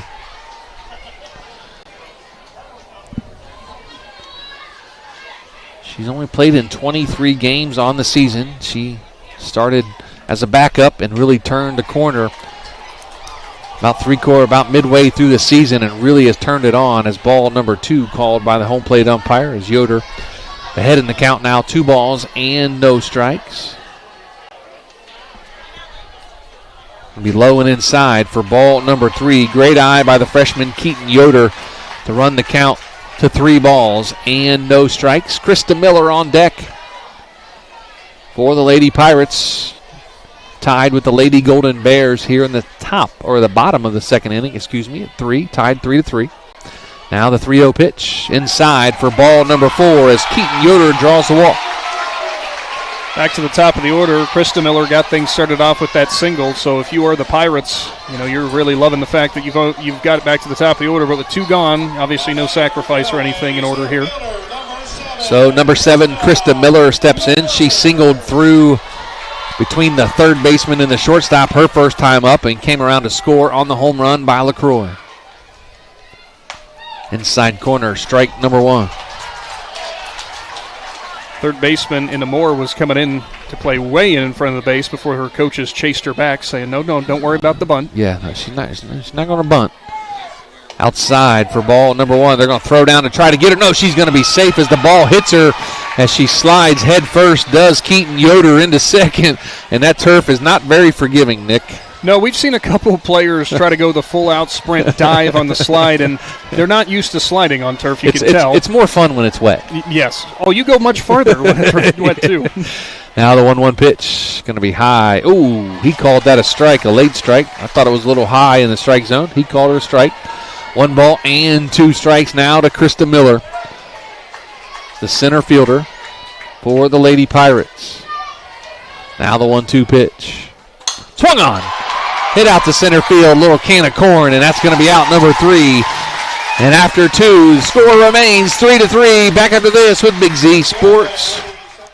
Jeff Wallach, LLC, is a family-owned and operated company proudly serving greater Northeast Ohio and surrounding communities for over 25 years. We specialize in vinyl siding, replacement windows and doors, gutters, downspouts, and much more. We provide quality service regardless of the size or scope of the project. Our crews are reliable, respectful, and mindful of a safe work environment. Jeff Wallach, LLC is certified by the Better Business Bureau. Call today and discover how we can assist you in making your vision a reality. The Newsytown Zoo is back. Newsy Mom and Newtown Mall are proud to bring their 2025 event back, presented by Springvale Health Center, Saturday, June 14th. This year's event is packed full of attractions and activities, including the Farm Animal Petting Zoo, Butterfly Exhibit, Reptile Exhibit, Doggy Petting Zoo, a magic show, crafts and games, face painting, and balloon twisters. Don't miss out on this great family event Saturday, June 14th from 11 to 3. See you at the zoo. Back to Firestone Stadium. Joe Geckler, Nick McWilliams.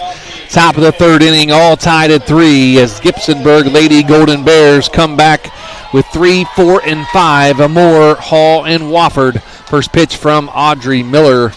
Going to be short and off the turf and right off the shoulder of Sophia Connor, the catcher.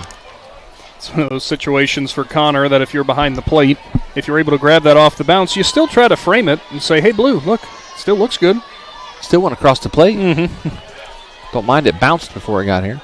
The 1-0 pitch swung on, driven out to right field. LaCroix steps in and makes the catch for out number 1. Picture-perfect defense out and right for LaCroix. Did not come sprinting in, did not go barreling back, just took a half step backwards to line it up, judge it, came in, made the grab. LaCroix with her second put out of the game already. Of course, she put one out of here, too, in the bottom of the first inning. So she's wanting that shirt today, Nick. She's making an early statement for it. Leah Hall steps in. She lined out to the second baseman. She's 0 for 1 on the day. Change up. Wow. Way out in front was Hall for strike number 1. There's nothing more you can do as a batter. Actually, they are laughing about it down there because Hall goes, yeah, that was not pretty, but that's okay. That's not good. I shouldn't have swung at that. And now the 0-1 pitch to Hall. Inside for ball number 1. Leah Hall, her first time out. Hard hit line drive, but it was right into the glove of Keaton Yoder at second. 1 ball, 1 strike, and 1 out here in the top of the third. Changeup outside as Connor did the splits. Got crossed up there a little bit. Did Connor, the catcher, was able to hang on to it, though. Runs the count now to 2 balls and 1 strike to Leah Hall. Olivia Wofford, the pitcher, on deck. It'll be low for ball number 3. 3 balls and 1 strike now to Hall. If I'm Hall, honestly, I know it's a 3-1 count. I'm sitting that off speed again. And if I'm Miller, I'm bringing the gas. Now the 3-1 pitch. It'll be low for ball number 4. As Hall gets on first with the walk. Going to bring in Olivia Wofford, the opposing pitcher for Gibsonburg. Top of the 3rd inning, tied at 3. Garaway and Gibsonburg, Division 6 state semi-final matchup here from Akron Firestone Stadium. Joe Geckler, Nick McWilliams in the Hartzler's Quality Housing Mobile Studios. Big thanks to all of our sponsors all season long. Newtown Mall jumped on board to support the Garaway Lady Pirates and Big Z Sports here in the spring. Ground ball sharply hit down the first base line, but just foul for strike number 1. Big thanks to Newtown Mall. They jumped on board, and go check out Newtown Mall. I was just there, believe it or not. I was there this morning. I had to run down there for a couple of things with my wife, and great mall. I mean, I grew up in the era of a mall, so I enjoy the mall. So Newtown Mall, check it out. And again, big sponsor of Big Z Sports. We appreciate it. Now the 0-1 pitch. Down low for ball number 1 as Connor fires down to first to try to get the runner. She got back in time. 1 ball, 1 strike, and 1 out now in the top of the 3rd inning. Runner on first as we have time called. As Dennis Koschmieder, the head coach of the Garaway Lady Pirates, going to make a trip to the circle, and we'll take a timeout. Back after this. You listen to Big Z Sports right here on Z Country 99.9. Visit Sugar Valley Meats in Sugar Creek for the freshest, locally raised beef, pork, and chicken. Enjoy freshly cured and smoked meats from the Sugar Valley Smokehouse, along with bologna, hot dogs, jerkies, and more. They can custom cut your order, and all meats are dressed on site, all with everyday low prices. Take the short drive to Sugar Valley Meats, State Route 39 to Dutch Valley Drive. Turn right and go a 1/4 mile. Sugar Valley Meats, celebrating 35 years of fresh, farm-raised local meats, and proud supporters of the Garaway Pirates. Stadium, and the next pitch to Wofford, fouled off back to the screen for strike number 2. Dennis Koschmieder just bringing out extra rosin for Audrey Miller is his pitcher. Little grip struggle going on for her. A little bit. Can't think the ball would be wet. No, it hasn't rained in a while, but you never know. Now the 1-2 pitch to Wofford. Change up inside, just off the corner for ball number 2. Runs the count even at 2 balls and 2 strikes. It's interesting for Wofford, an RBI single on 1 pitch that she saw last time, working the count much better this time around. Not that they didn't argue with the result with the RBI.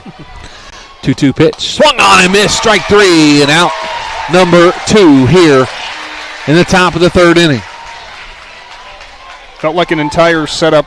That entire at-bat there handled masterfully by Miller, went upstairs with the off-speed, then all of a sudden out of the same arm channel, I guess you could say, she goes with the riser or the heater. And, I mean, you're talking about a 10 to 12, I don't know exactly how much mile-per-hour difference, but that thing looks like it's about 3 miles behind you by the time you swing.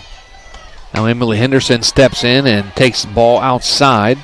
1 ball, no strikes now to Henderson. She had a 2-run double her first time up. Mia Brink on deck for the Lady Golden Bears. Swing and a foul back to the screen.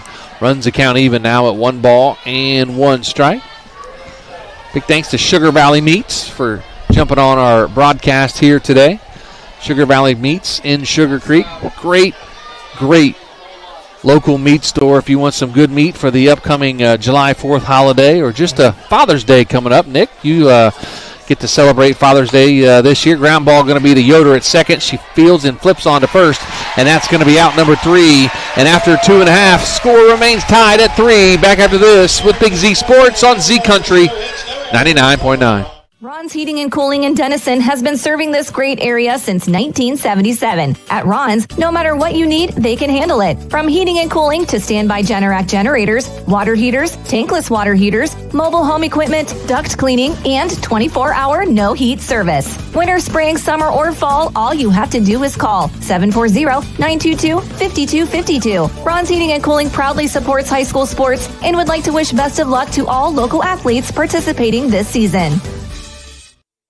The Tuscarawas County dairy farmers want you to know that low-fat chocolate milk is a great choice for student athletes and hard workers. It provides the nutrition needed after practices, games, or a hard day at work, and it tastes great. Low-fat chocolate milk is packed with carbohydrates for energy, proteins to repair muscles, fluids to rehydrate, plus vitamins and minerals to help build strong bones and bodies. It's the official beverage of the Ohio High School Athletic Association. Tuscarawas County dairy farmers. Farms, family, food. Bottom of the third inning at Akron Firestone Stadium, all tied at 3 between Garaway and Gibsonburg. 2, 3, and 4 for the Lady Pirates here in the bottom of the third inning. Kayla Miller, Audrey Miller, and True Tango. Kayla Miller steps in, takes a pitch right down Broadway for strike number 1.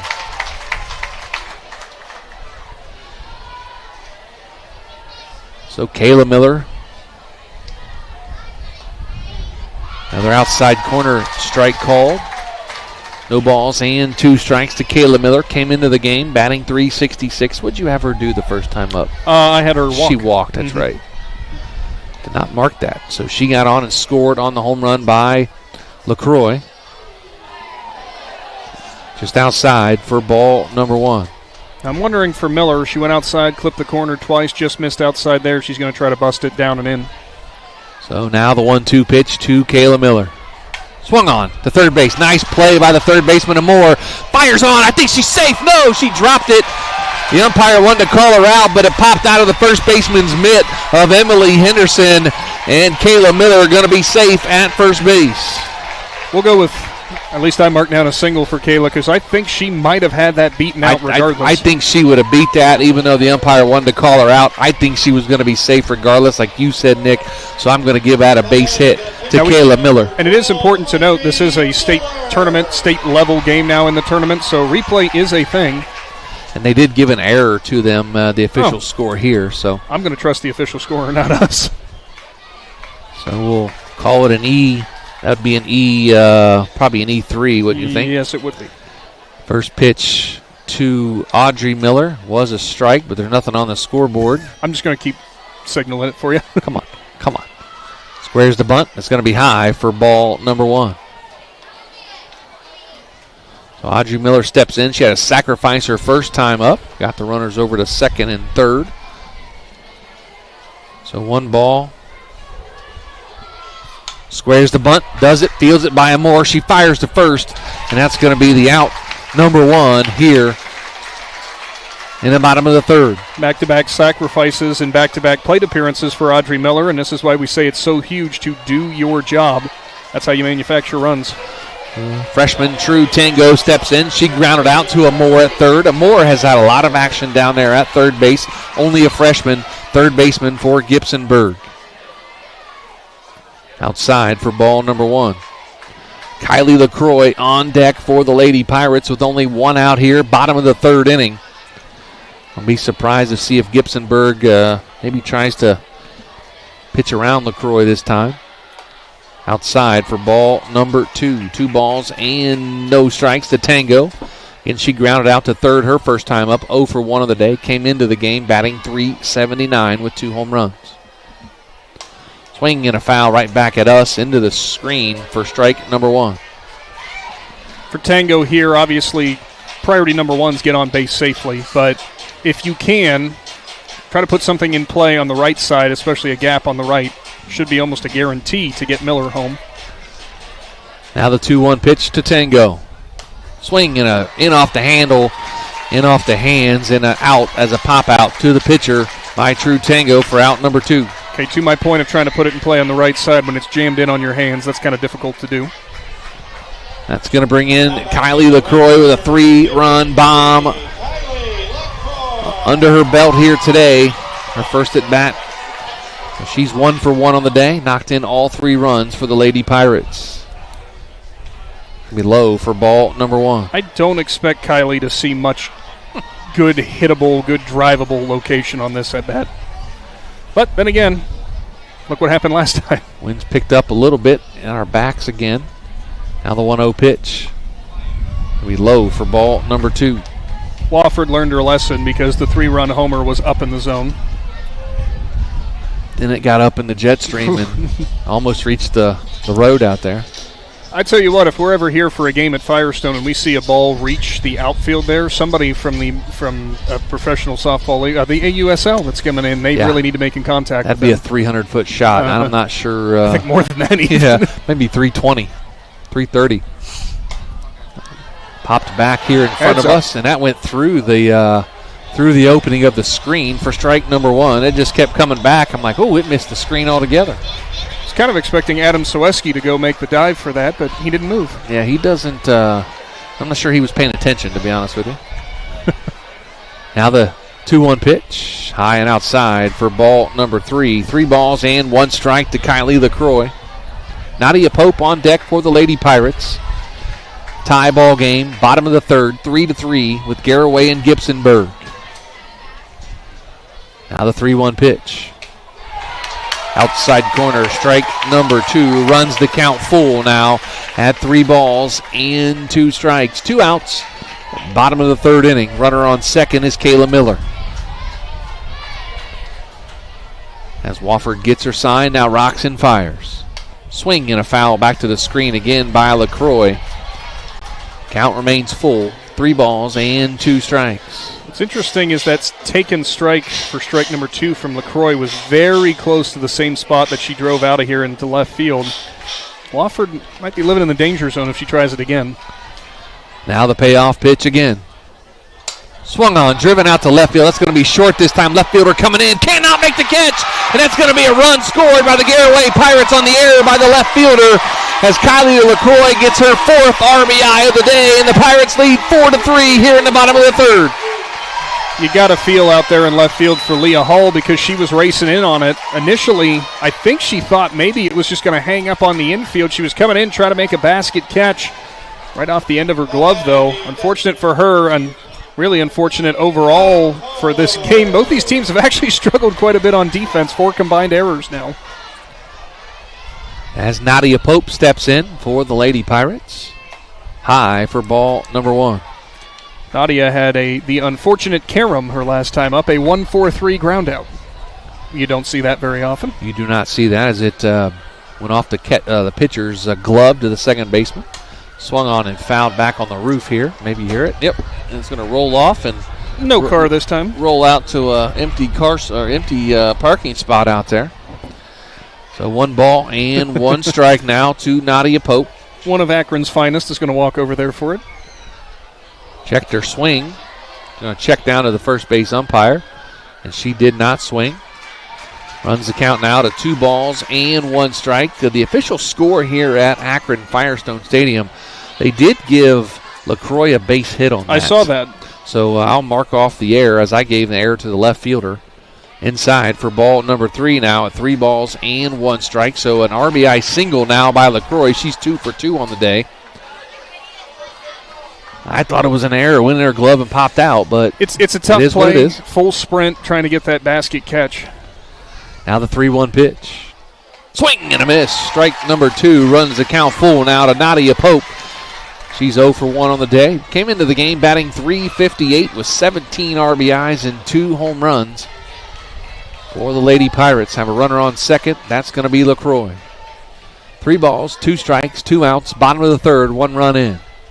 Swing right at the third baseman. Great play there by Ava Moore as she just stuck up her glove and it went right into her glove, right about head level. And that's going to be the 3rd inning. 1 run in for the Garaway Pirates. They take the lead 4-3. And after 3, Garaway 4, Gibsonburg 3. Back after this with Big Z Sports right here on Z Country 99.9.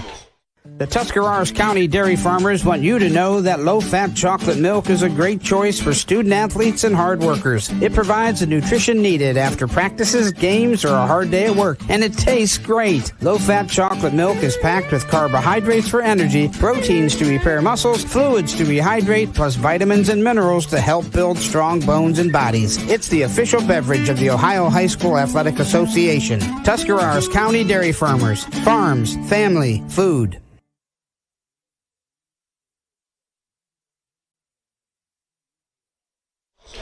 Top of the fourth inning, back at Akron Firestone Stadium, the Garaway Lady Pirates lead Gibsonburg 4-3. And in for play-by-play call, Nick McWilliams. Nick?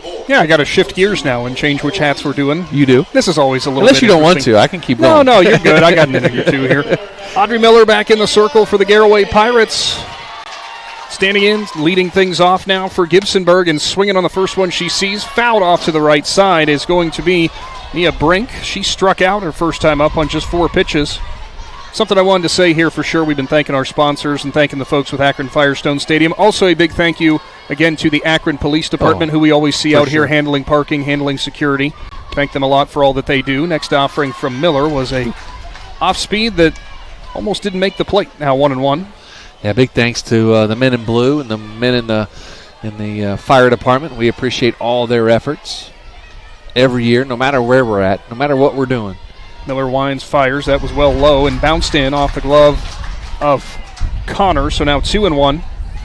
So far to this point, 3 runs have come across for Gibsonburg. Only 2 hits have actually been given up, though, by Miller. She'll get ready for the next one. 2-1 to Brink. Goes for the inside corner. Bounced off the plate. Now 3-1. 4-3 ball game. Now, the interesting thing is here, Garaway now capturing that lead for Gibsonburg. I think this is going to be a smart, wise decision if this is what they're going to try to do, be way more patient at the plate. Yeah, going to have to be patient and try to get Audrey Miller to throw the ball over the plate. That was a 3-1 that was fouled back off of either the glove or the chest protector of Connor, so now the count runs full.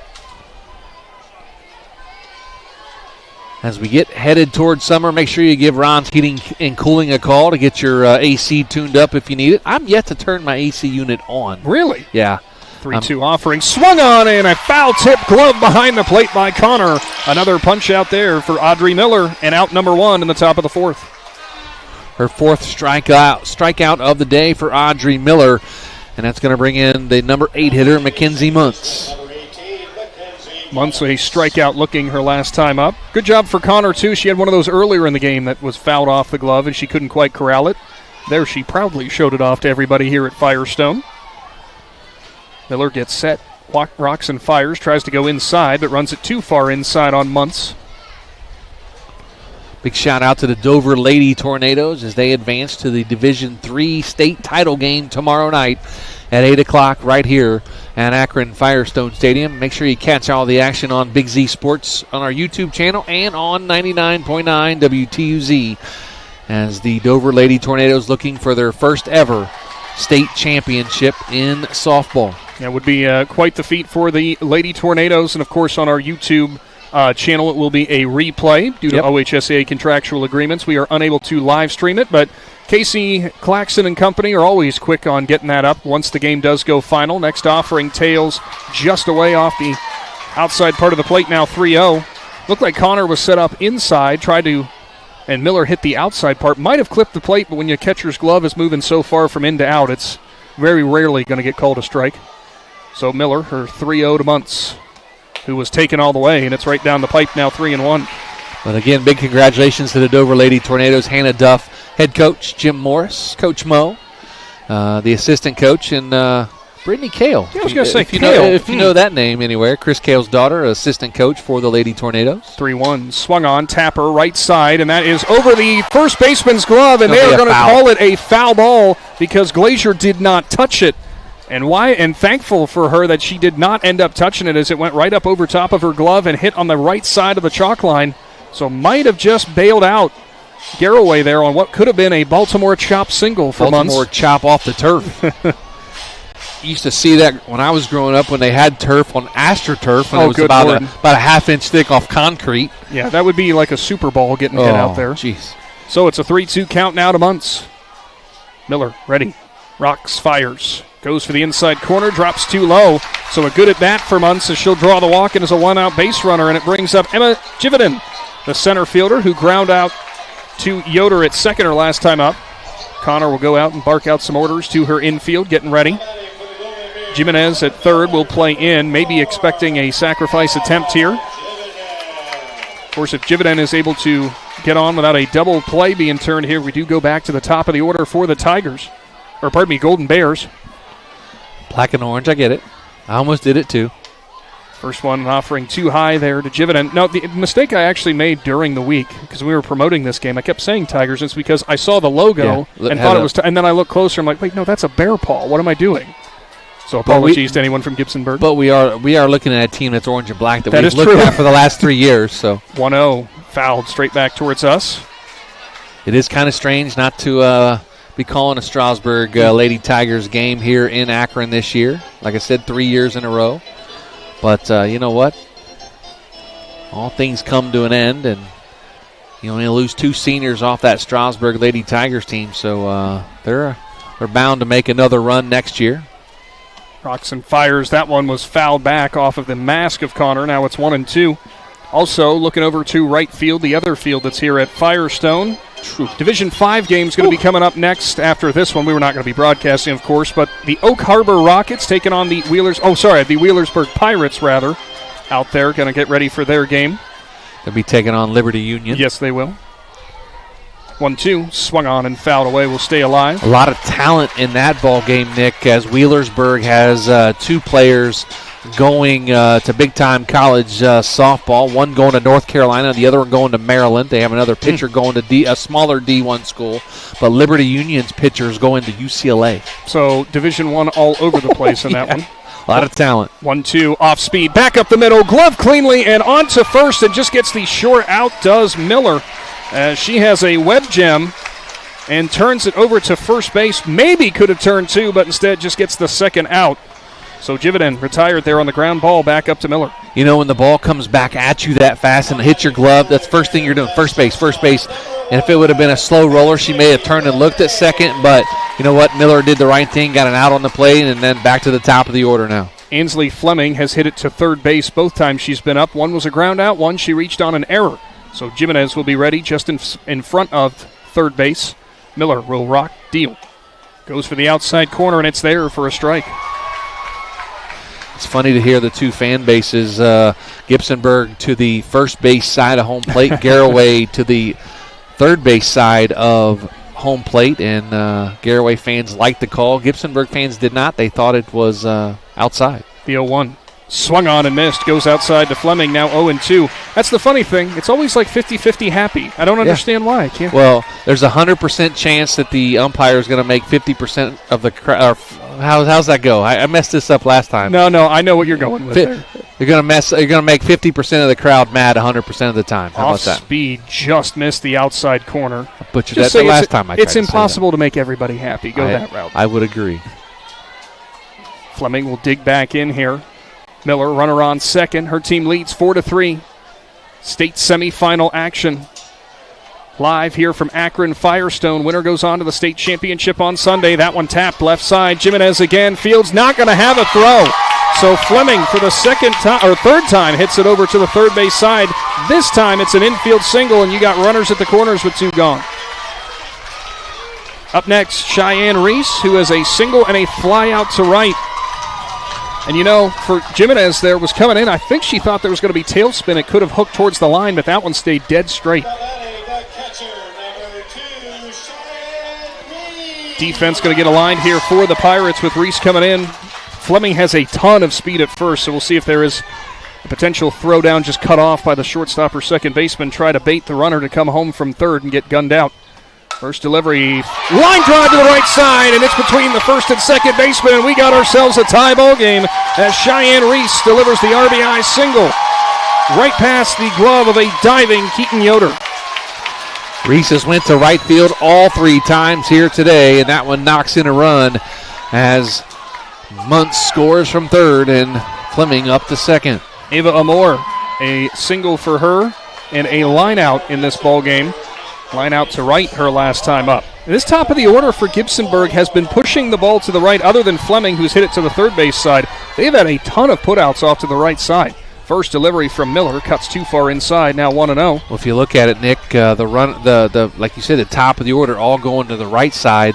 Fleming going to the left side. Well, it looks like the right-handed batters are hitting it to the right side. The lone left-hander of Fleming is going to the left side, so they're going with the pitch. If it's going outside, they're going with it. It's been a great job of hitting so far for both sides. They've been really barreling things up in this four-ball game. Back up the middle. That one's going to get through. Runner was going to be rounding third, but is held up there as the throw comes in from center for Krista Miller. Bases are going to be loaded with Leah Hall coming to the plate. Heads up base running overall from third base there, as being held up was Muntz, and now it looks like Gibsonburg will be talking with Hall. She lined out and walked in this ball game. There is nowhere to put her. Big pressure spot here for Audrey Miller, the sophomore. So a Moore on first, Reese on second, Fleming on third. Head coach Sarah Gruner held up Fleming at third, thinking that the throw would come all the way to the plate, but it was thrown to the second baseman, maybe kicking herself now. First delivery's cut on and missed there. Hall took a mighty hack, but couldn't catch up to it. It's now 0-1. Here's the other thing, too, that you got to talk about. A moderately deep backstop here, too, from Firestone, but that ball does kick back sometimes, so any passed ball, we'll have to wait and see. 0-1 off speed, and it got Hall well out in front and tied up. Now it's 0-2. Almost looked like Bugs Bunny spinning in the dirt right there. Hall digs back in. One more strike to go. Miller trying to work out of this jam. Tie ball game. She'll rock. Deal. Next one high and outside. Top of the fourth inning. And if the rest of this game plays out like the first couple of innings have gone, you're in for a fun one. Miller gets the call. Hall digs in. The sophomore will rock and fire. Off speed, swung on and missed as Leah Hall couldn't catch up, or couldn't time up, I should say, the off speed. Bases left loaded for Gibsonburg. Garaway coming to the plate. State semifinal action returns after this. Cush Financial Group has been proudly serving the community's financial needs for over 35 years. The team at Cush Financial follows an industry-leading service model with a unique approach and fiduciary responsibilities associated with their board-certified financial planner. With over 75 years of combined experience, the advisors at Cush Financial Group are here to help you achieve your financial goals. Contact their office at 330-308-8700 or visit their website at cushfinancial.com to see about scheduling your free consultation today. Securities and investment advisory services offered through Independence Capital Company Incorporated, member FINRA SIPC. Hi, this is Gian McInturf. For the past 30 years, the residents in and around Tuscarawas County have made the call to the realtors and staff at McInturf Realty for buying and selling of residential and commercial properties. We truly live in a great community. For myself and all the agents and staff at McInturf Realty, we would like to wish all the area athletes good luck this season and make the call to McInturf Realty at 330-364-SOLD or find us online at McInturfRealty.net.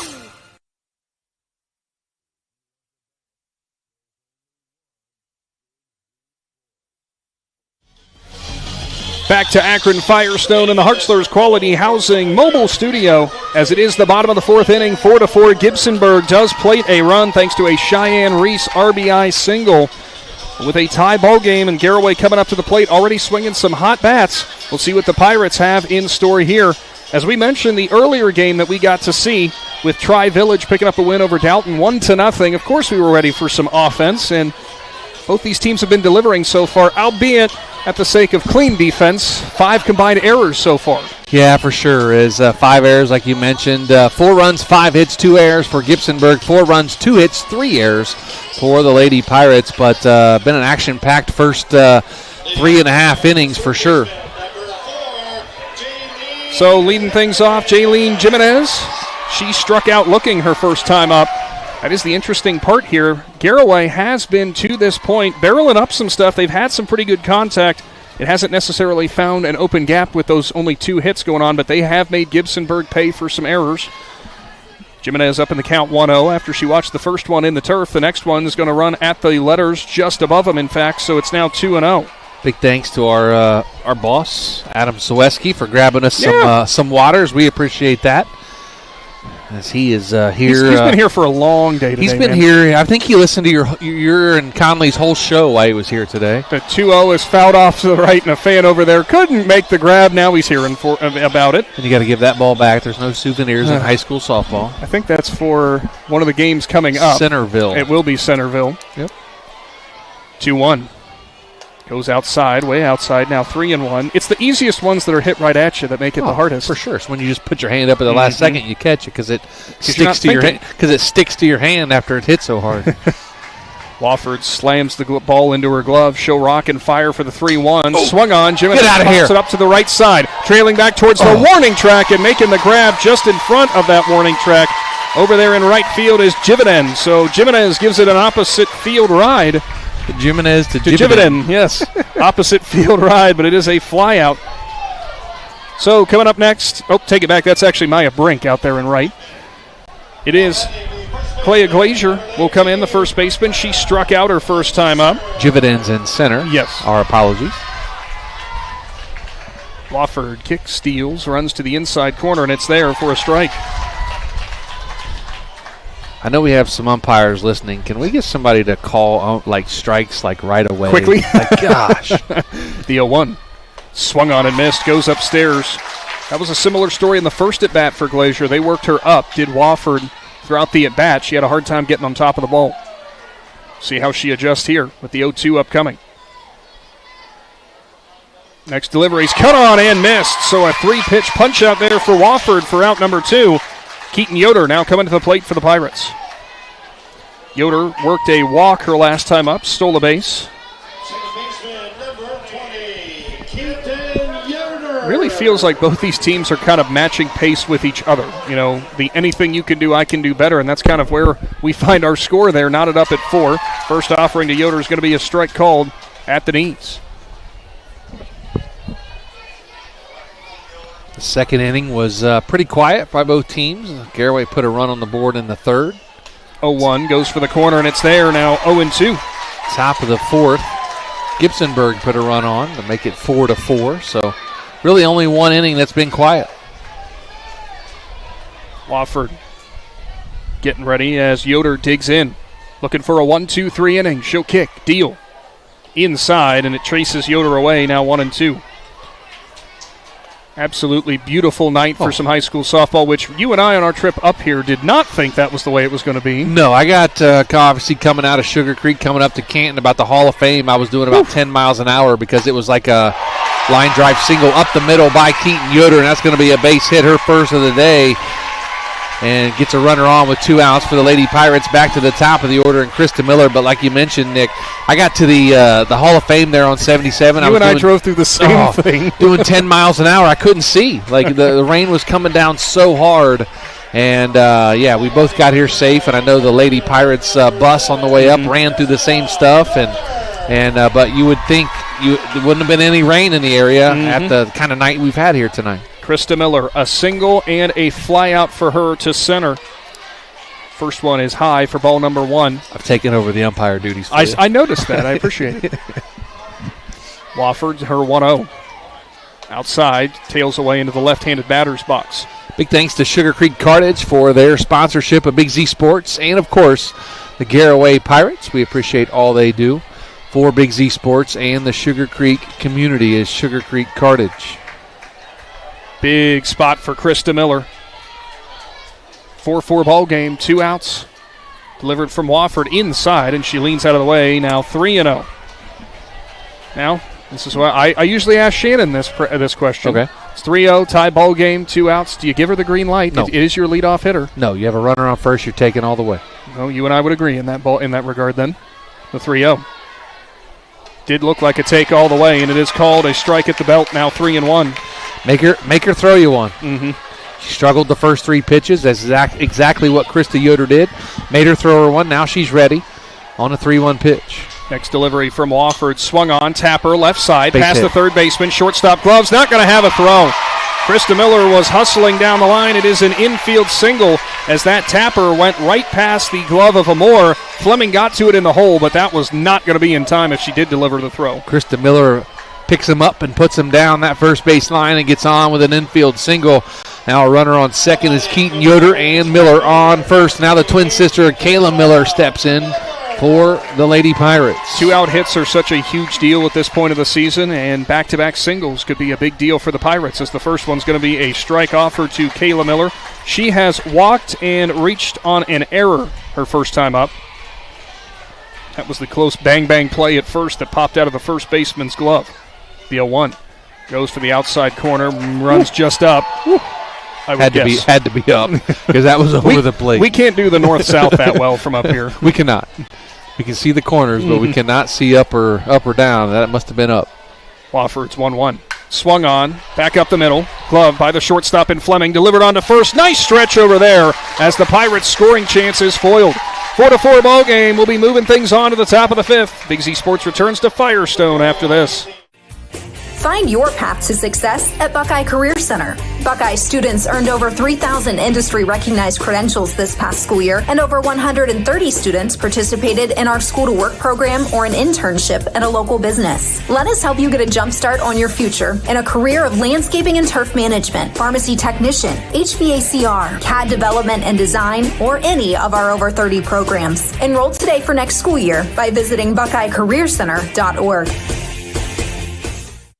T-County Boxing Academy on East High in New Philadelphia invites anyone serious about boxing to see what they offer and have success just like pro boxer and Yurixville's own Sugar Dre Donovan. T-County Boxing Academy not only offers the area's premier training facility, but also offers the best supplements on the market for peak training to get the most out of your workouts. To see all T-County Boxing Academy has to offer, find T-County Boxing Academy-TCBA on Facebook. 5-6-7 coming to the plate for the Golden Bears. State semi-final action here on the big at 99.9 WTUZ, and later on the Big Z Sports YouTube channel. We will have a full replay available thanks to Claxon Communications and our great sponsors. This state semi-final out of Division 6. Going to be one heck of a showdown. Winner here will go on to play Tri-Village after they picked up their win 1-0 over Dalton in the game before this one. This game to be played on Sunday. Yeah, crazy game in the first game. The lone run of the game scored in the very top of the first inning. Thanks to by Tri-Village, thanks to some aggressive base running. Some aggressive and alert base running over from third base.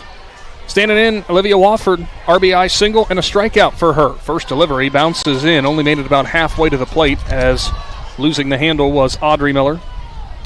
So 5, 6, and 7 here for the Lady Golden Bears. Both these teams have seemed to kind of settle down after what was a bit frantic in those first 2 innings or so with some errors and some unusual plays from both sides. Wofford pushes it down the right side, hits right on the line almost. It just went to the right side, though, as it is called foul. Wofford looked like she had it in play, but apparently just off of the line. I thought it was on the white. And I think that's what both the coaches are talking about. Wofford didn't really protest that much, and she would have had a fantastic view running down the first baseline to see if it was fair or foul. Not sure at all. I couldn't tell from here. It hit from the angle that we see it. It may look like it touched the white line, but we're not right on the line. Well, and Blue down there is the 1-1 will bounce in. Now 2-1. Blue down there was only about 12, 15 feet away from it, so again, he can see it better than anybody in the stadium. It was called a foul ball for Wofford. That would have been one heck of a seeing eye blooper. Choo. Miller gets some more chalk, more rosin on the hands. Now the 2-1. Off speed, runs too high. So Wofford now with a good 3-1 hitters count. 4-4 ball game, top of the 5th inning. Thanks for tuning in with Big Z Sports, live from the Hartzler's Quality Housing mobile studio. Miller will rock and fire. Swung on, tapped off the netting over here to the right. Now a full count upcoming. And a huge thank you as well to the presenting sponsors we've had all season long in the Tuscarawas Insurance Agency, Keim Home Center, and Right Mark Roofing. You know what I might hit up on the way home tonight? Some Sammy Sue's barbecue. Ooh. That wouldn't be a bad idea. Outsider Sammy, take it home and enjoy it and go home and watch the replay. If I do that, as the 3-2 comes in, swung on and missed. Wofford is retired on back-to-back at-bats as Miller battles back into it and sits her down. The only problem is if I go to Sammy Sue's and I don't bring something home for both my wife and my little one at home, I'm going to be probably sleeping outside for the night. I feel good to sleep outside. Yeah, maybe. Nice cool night. Put up a hammock. Harrison getting ready to turn 2, right? Yep. Here before too long, believe it or not. It's hard to believe, man. About time for another one. Yeah, I don't know about that, but that kid's a tank, let me tell you. First delivery there to Emily Henderson. Line drive and a jumping grab by Keaton Yoder, who got up off of the turf and puts it away for out number 2. Up next, Mia Brink struck out twice for her. For Yoder, after having that bobble in the first inning that resulted in 2 runs coming across for Gibsonburg, she has played a very, very solid second base from there on out. I'm going to give that to jitters. First inning very jitters. Very much so. And no, you're going to get it. I don't care what level of athletics you do. I still get nervous right before we go on the air, and I've been doing it for 27 years. Goes to the inside to Brink, and it's too far inside now, 1-0. Is that weird that I don't, though? What? To get jitters before we go on for a broadcast. I think it's because I talk too much in the morning and on broadcast. You've already been on for 12 hours. Exactly. The 1-0. Swung on, left side, foul. Come on, Coach, move your feet and get in front of it. She played at Bowling Green. All of those, yeah. All of those look so easy from up here to do. I would do the same thing. Yeah, every single soul in that situation would olay that thing just like that. Miller ready for a 1-1. Brink digs back in, the Golden Bears right fielder. Next offering is going to be an off speed. Tries to drop it in there, but it drops just a bit too low. It's now 2-1. So give our listeners a little input, Nick. How early do you get to the station in the mornings during the week? It depends on how late I got home the night before from the station or from working on the farm. So have you ever walked in like 5 till 6? Yes. Have you ever walked in 5 after 6? Yes. But you'd never know. Did you make it before the song like ran out? Like 99% of the time. Okay, gotcha. Miller's ready. The 2-1 goes for the outside corner. Too far away now. 3-1. You ever had to have Conley run an extra song for you? Normally I just say I'll just give him a call and just be like, hey man, you got it. You get the first break. He's probably like, oh great. Miller's 3-1. Swung on, popped up, right side. First baseman and Glazier going over. Second baseman, Yoder with a basket catch. And it's a 1-2-3 inning for Gibsonburg. Pirates coming to the plate. 4-4 state semifinal action on Division 6. Live here at 99.9 WTUZ. This is Jordan Hartzler. At Hartzler's Quality Housing, our goal is to help customers achieve the dream of home ownership. We have been a family-owned, affordable housing business for over 40 years.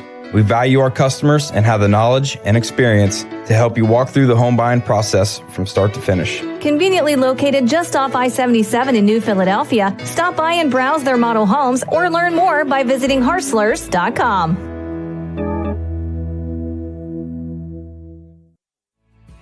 We invite you to discover Keim Home Center in Charm, Ohio. Keim is your destination for all things home, building, and woodworking. From renovation and building projects to custom millwork needs, our team of experts work with both homeowners and professionals to bring your vision to life. Visit Keim Home Center in Charm or online at keimhome.com. Keim, built on trust since 1911. Welcome back into the Hartzler's Quality Housing mobile studio, live from Firestone Stadium. Bottom of the 5th inning. As it is, the Garaway Pirates come to the plate. 3-4-5 due up. Audrey Miller, a pair of sacrifice bunts for her. Haven't really been able to see her swing the bat yet, so we'll see what she's got in this ball game as Wofford is ready. First offering drops too low, 1-0. And if we get to see her swing the bat here, Nick, as you mentioned, she came into the game batting .427 with 6 bombs, 26 RBIs, 22 runs scored for the sophomore. 1-0 is going to drop too low. And honestly, if you're Wofford, it might not be a bad approach to pitch gently, so to speak, for Miller, given those stat lines you just threw out there. Well, she's still batting .427 because those sacrifices don't account towards an average. Exactly. 2-0s, driven to center, but she got underneath it. Center fielder going back and making the grab there is Jibinen, just outside the big logo out there in center field. So Miller's first swing of the bat, full swing of the bat, I should say, is a fly out to center. It'll bring up True Tango. A ground out and a pop out for her. This was a game that had all the makings of a slugfest throughout. It has slowed to a much more chess match type contest since then. First offering to Tango's well high, 1-0. They say New York is the city that never sleeps. I don't think Akron sleeps either, considering watching all the cars that have been going by so far during this ball game. Next offering runs too low. It's now 2-0. Yeah, I think it's a Friday night. It's a Friday night. 7 o'clock, people are going out and about. 2-0. Swung on, driven, right center. Center fielder in Jividen going over for it. Will reach up and make the grab just in front of the warning track. So back-to-back flyouts to center. Jividen doing a nice job out there, roaming the middle part of the outfield. It'll bring up Kylie LaCroix, who has 4 RBIs in this ball game. In fact, all 4 runs driven in by the Pirates to this point. A 3-run home run in the first and an RBI single in the third. And if you're Wofford and company, I don't know, you think about putting her on maybe. She's been swinging a hot bat. You know what's crazy about LaCroix? What's that? She's a freshman. Oh, boy. First offering too far outside. Now 1-0. So does not play like a freshman. In the starting lineup, you have 4 freshmen. The 1-0 swung on, and she rolled over on it and pushed it foul. Now 1-1. Yeah, that's something that we have noticed for a lot of teams so far at the state tournament right now. Youth. There is so much youth up and down the board, which is fantastic for the next couple of years. Some great softball. Well, it always is great softball up here from Firestone, but gives us reason to believe a lot of these teams are going to be making runs again in the years to come. 1-1 off speed, popped up, right side. First baseman goes over for it and makes the catch in the first base coach's box. So Gibsonburg matches Garaway's 1-2-3 inning defensively and does the exact same. We'll move on to the top of the 6th inning. Big Z Sports returns right after this. The Sarshone name has always been known for truck sales, and once you see our inventory, you'll understand why. At Sarshone, Chrysler, Dodge, Jeep, Ram, and Dalton, you'll find the largest selection of new trucks and SUVs in the area. Shop our inventory at SarshoneCDJR.com or stop in and visit us on the corner of Route 30 and Route 94 in Dalton. Sarshone, Chrysler, Dodge, Jeep, and Ram. Get your own at Sarshone. PAC Drilling, a family-owned and operated company since 2005 in Bolivar, takes pride in being an economic oil and gas drilling company. PAC's objective is to contribute to American energy independence through profitable development, operation, and marketing of oil and natural gas wells. PAC also employs operating technicians to oversee each and every well drilled to maximize its productivity and longevity. Contact PAC Drilling at pacdrilling.com. And you know it's Sweet Caroline time as we move on into the 6th inning. Crunch time on the way. 4-4 ball game. Garaway tied up with Gibsonburg. It is the Golden Bears at the plate. Joe Geckler, take it away, my friend. Thank you, sir. 8-9-1 here in the top of the 6th inning for the Lady Golden Bears. Muntz, Jividen, and Fleming. Crunch time now for Gibsonburg as Audrey Miller had a 1-2-3 inning her last time up. Now the first pitch inside for ball number 1. Muntz, a strikeout and a walk for her. So 0 for 1 with a run scored as well. Mm-hmm. Scored the 4th run of the game for Gibsonburg. Now the 1-0 pitch. Change-up inside for ball number 2, excuse me. Gibsonburg, if you're wondering, up near Toledo. They're about a 2-hour bus ride here to Akron. A bit of a drive, but pretty much head mostly just straight east. Straight east and then come south. Mm-hmm. Fouled off in on her hands. Able to fight that one off. It almost looked more like a defensive swing from where we were sitting. 2 balls and 1 strike now to Muntz. Jividen on deck. Top of the order with Fleming in the hole.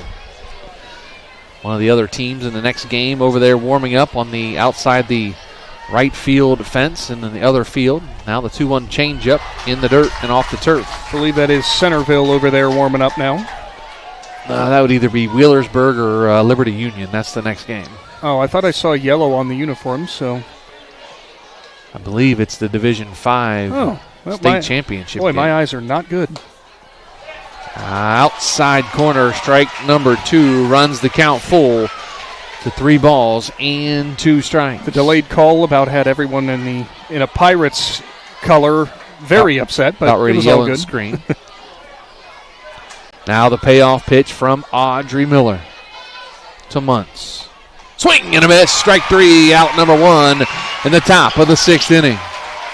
I don't necessarily know what it is from Miller, what that pitch is, but when she works at about middle part of the upper part of the leg on the thigh, bottom drops out from it, and it ends up finishing just below the knees. It's been a fantastic job for her whenever she does work it down in the zone. 7th strikeout of the day for Audrey Miller as Emma Jividan steps in. Inside for ball number 1. Jividan a pair of groundouts, one to second, one back to the mound to Miller.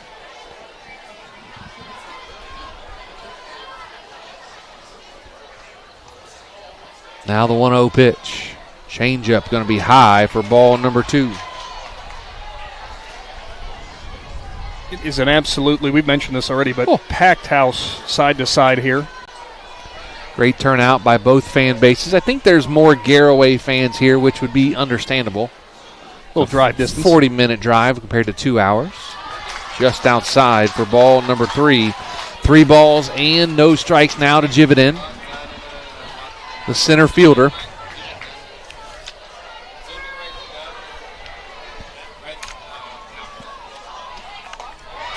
Ball number 4 as Jividan is on base after a 4-pitch walk. Going to take you back to the top of the order now, and Ansley Fleming.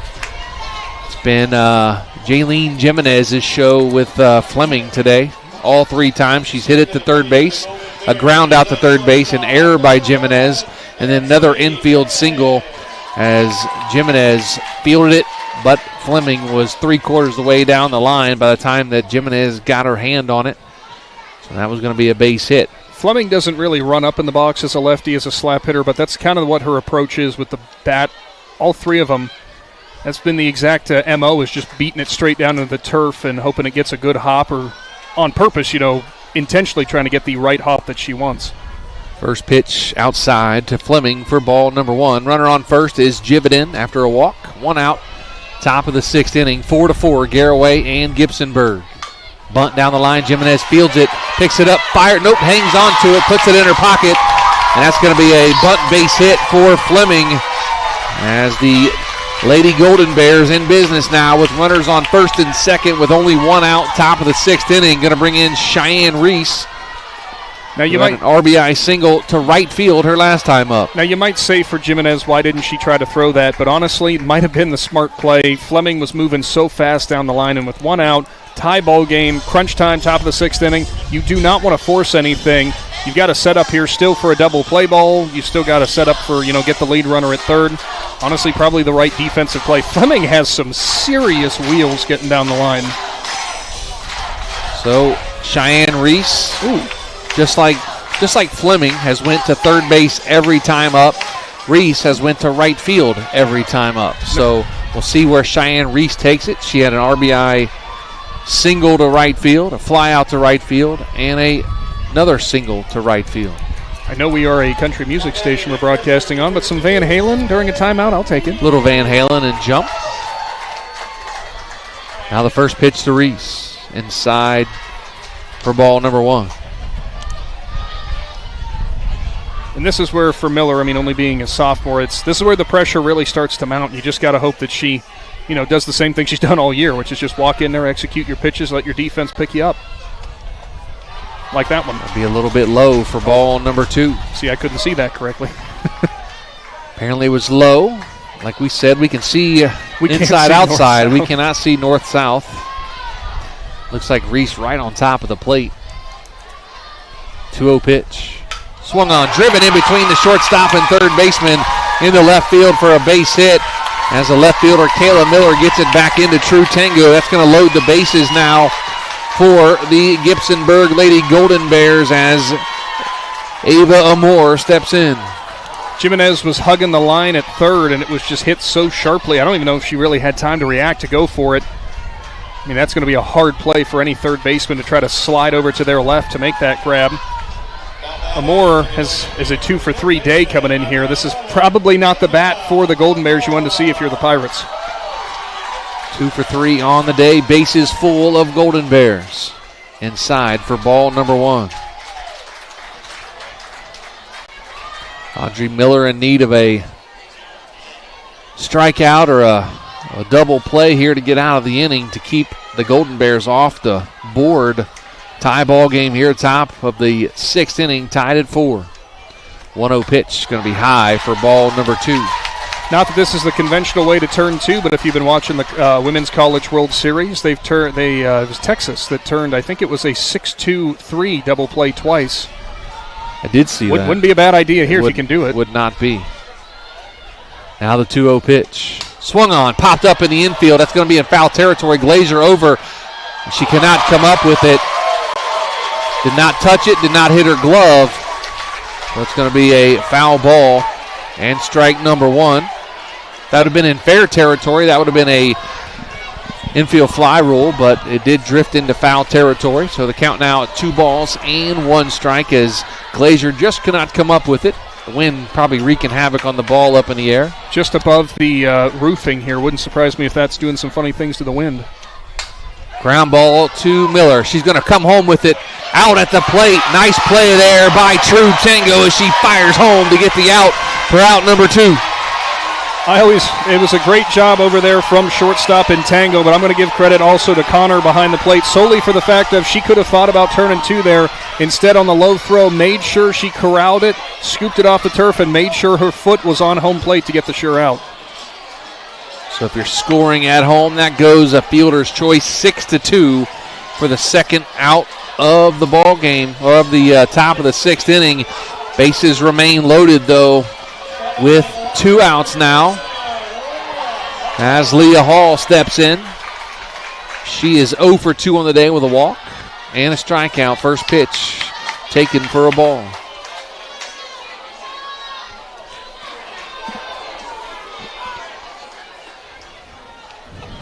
Miller, the 1-0 pitch. Change-up. Had Hall way out in front of that. 1 ball and 1 strike now to Leah Hall, the number 4 hitter for the Tigers. 2 outs, top of the 6th inning. Tied at 4, Garaway and Gibsonburg. Joe Geckler, Nick McWilliams in our Hartshorse Quality Housing Mobile Studios. Line drive to first, and that's just going to be foul. Nice effort over there by Kalea Glazier. She laid out for it, and it just come off the tip of her glove. But it is going to be strike number 2. Now 1 ball and 2 strikes. 2 outs, top of the 6th inning.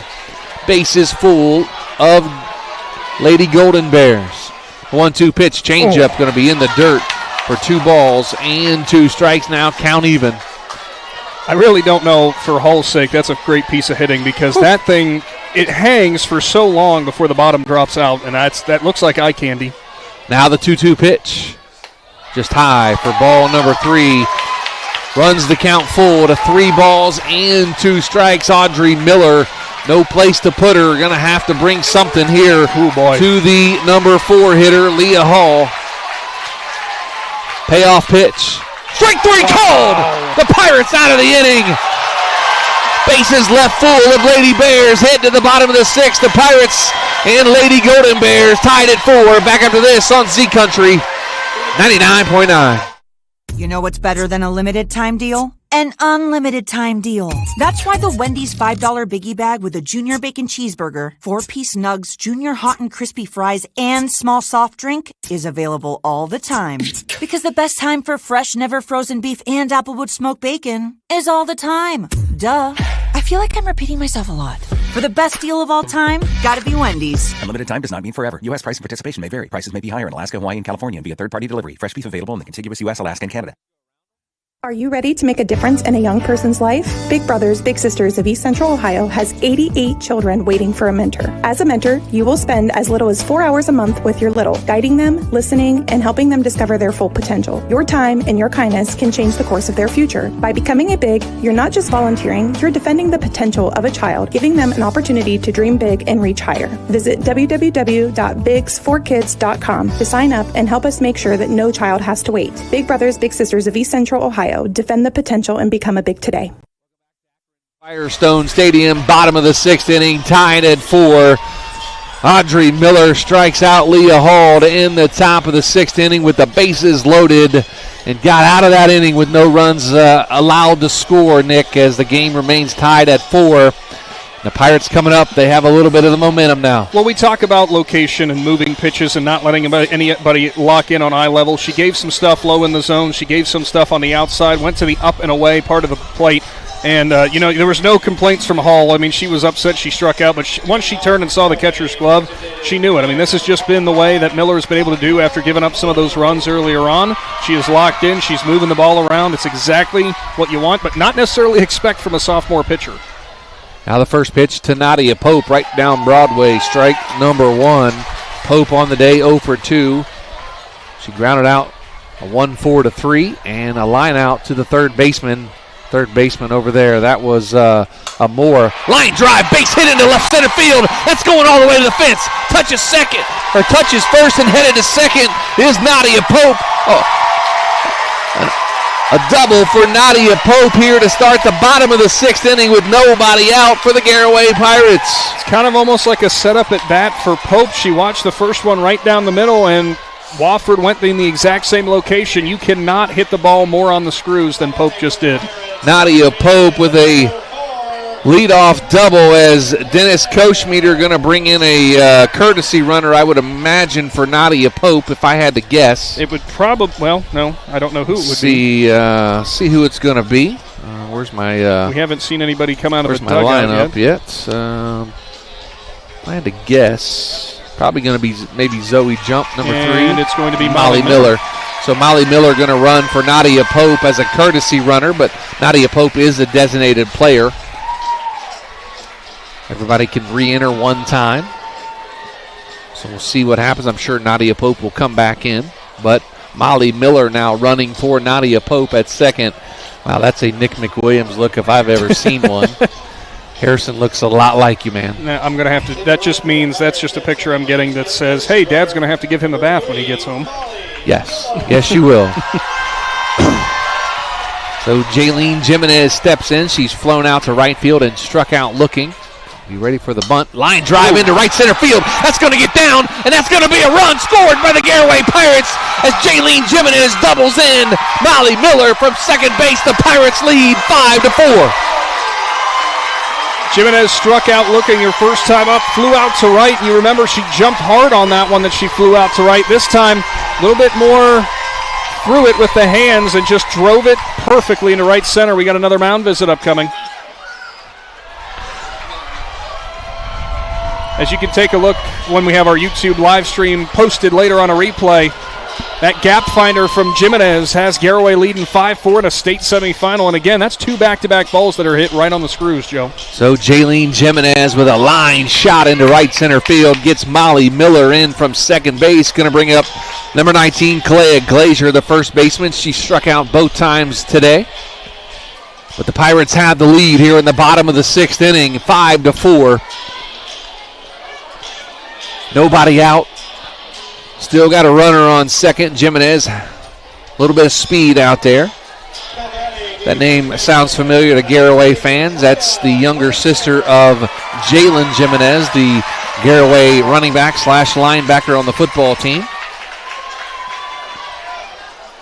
Now the first pitch to Glazer. Going to square and try to stab at it. And she offered. That's going to be strike number 1. Sometimes when you're asked to lay down a sacrifice, that's what ends up happening. You get too amped up. You just want to get that ball into play. You end up just reaching and leaning. That's one of the worst things you can do is leaning when you're bunting. Square to bunt. Nope, she pulls it back. Going to be ball number 1. Looks like a little bit high and outside. 1 ball and 1 strike to Glazier. Keaton Yoder on deck for the Lady Pirates. Krista Miller in the hole if they can get to her. Nobody out. Bottom of the 6th inning. 5-4. Garaway leads Gibsonburg.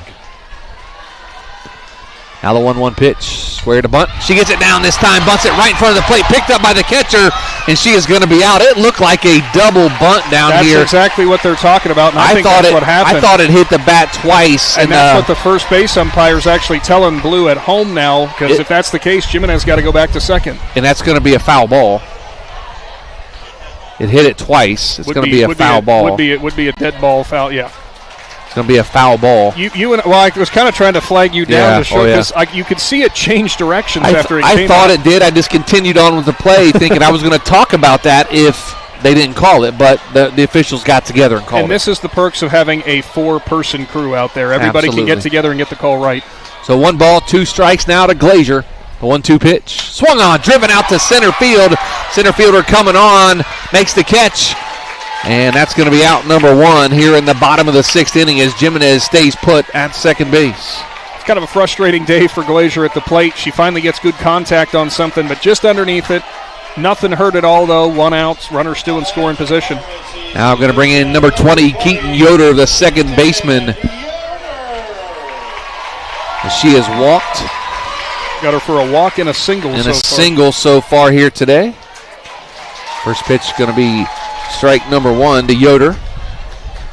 Came into the day batting .400. This is a 17 runs scored. Swung on and popped straight up. The catcher didn't find it. Looks at it. Last second, almost got there still. But she was as Yoder fouled it off. No balls and 2 strikes now. This is a perfect example of why you need 1 through 9 as players who can hit. Because look at for Garaway, what's just happened there with that run. The leading run getting knocked in by Jimenez sitting down there in the 7th spot in the order. You've got to have players who can produce all the way through. It'll be low for ball number 1. 1 ball and 2 strikes now to Keaton Yoder, the second baseman, freshman second baseman, 1 of 4 that start for the Garaway Pirates. And playing in the state semi. Yeah. 1-2 pitch. Swung on, driven, out of play, back behind us. That might have got to the parking lot. I don't see a random bright yellow ball rolling around out there unless you can see it. Also didn't hear any shattering of a windshield, so that's good. That's a real good thing. Count remains at 1 ball and 2 strikes. Big thanks to Logan McPeek doing a great job for Claxon Communications today. Senior, going to be a senior at Indian Valley. Swing and a miss, strike 3. And out number 1 here, or out number 2, here in the bottom of the 6th inning. Big thanks to Marcus, too, running the camera for Claxon Communications today. And I got to say for Wofford, although she did give up the run and she's had 5 runs come across, she does not pitch like a freshman. Because look at that short memory. Went right at the next batter and punched her out. As Krista Miller steps in and takes a ball high. Miller on the day scored a run. She is 2 for 3 on the day is Krista Miller. Takes one right down Broadway for strike number 1. Runs the count even now at 1 ball and 1 strike. Bottom of the 6th inning, Garaway 5 and Gibsonburg 4. Joe Geckler, Nick McWilliams in our Hartzler's Quality Housing Mobile Studios. That's going to get another run in. That's a line drive double off the fence for Krista Yoder. Jimenez scores. The Pirates lead 6-4. Sometimes it takes till the 4th time through, and for Krista Miller, who already had a pair of singles, just seemed like she knew exactly what to expect from Wofford. Can't drive that ball into the left center gap any better than that. That is going to be a 2-run lead, a big 2-run lead when you're talking this late in the ballgame, considering Gibsonburg's next at bat is their last attempt. Gibsonburg, if you're looking ahead to the top of the 7th inning, they'll have 5, 6, and 7. Wofford, Henderson, Brink coming up for them. As Kayla Miller steps in, as Krista Miller on second after the RBI double. That was off the yellow or the white sign in right or left center field, celebrating 100 years of the game we love. And I know Krista Miller loved that hit that she just had to knock in Jimenez from second base. Count going to be 1 ball and 1 strike now to Kayla Miller. Kayla Miller not going to let Krista show her up because Kayla's still looking for her first hit of the ball game. You know, she'd love to deliver it here. One thing Kayla has on Krista, her sister, she scored 2 runs today. That's true. Yeah. So 2 balls and 1 strike from Kayla. I'd like to know who's actually older, Kayla or Krista, because they're twins. You know, one's a couple minutes older. That never ceases to make me laugh. I love that. I love that stat though. And all these the younger twin will always point that out. Hey, you're older than me. 3 balls and 1 strike now to Kayla Miller. Audrey Miller on deck, no relation. Now the 3-1 pitch. High for ball number 4. That's going to give the Pirates runners on first and second. Kayla Miller on first, Krista Miller on second, and Audrey Miller steps in 0 for 1 of the day with 2 sacrifices. Reese has a cannon behind the plate. We've seen it earlier on in this ball game, but if you notice, maybe it'll change now. They are really not holding Krista Miller, obviously, with 2 outs. She's about halfway down the line when she goes to throw the ball back to the pitcher. We'll wait and see if she wants to try to push the envelope here. Outside for ball number 1. And right as I say that, second baseman in months comes scrambling over to start pulling her back closer to second base.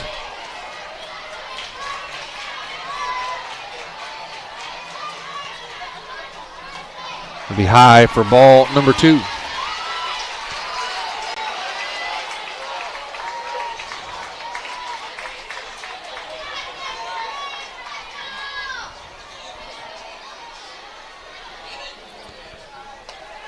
Right down Broadway for strike number 1. 2 balls and 1 strike now to Audrey Miller. Miller can really help herself out in a bid for a win here. Put up another crooked number up on the scoreboard. Now the 2-1 pitch to Miller. Going to be low for ball number 3. 3 balls and 1 strike to Audrey Miller.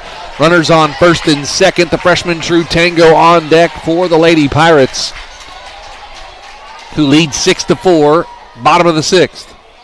High ball number 4, and the bases are full of Lady Pirates. Tango, another Garaway player, looking for her first knock of the ball game. Ground out, pop out, fly out. So she's been making good, solid contact. Hasn't seen a ton of pitches. Looks like that's going to be it for Wofford as the head coach Sarah Gruner makes a trip to the circle for the second time this inning. And with the pitching change, we'll be back to tell you about it after this. You're listening to Big Z Sports right here on Z Country 99.9. If you're planning a major concrete project, you need the help of Stocker Concrete Company. From precast concrete products to ready-mix concrete, sand, gravel, limestone, and concrete block, the professionals at Stocker Concrete can help you get started and keep you on the path to completion using the best materials you can find. Stocker Concrete is the concrete material provider you can count on. See them at 7574 Route 36, Janaden-Hutton, or call 740-254-4626.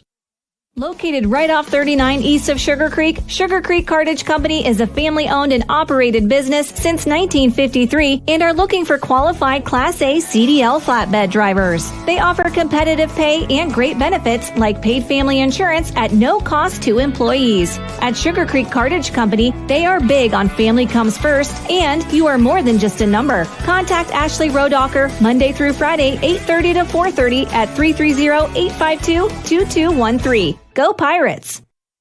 Akron Firestone Stadium. Ava Amore now in the circle for the Gibsonburg Lady Golden Bears. She was the third baseman on the season.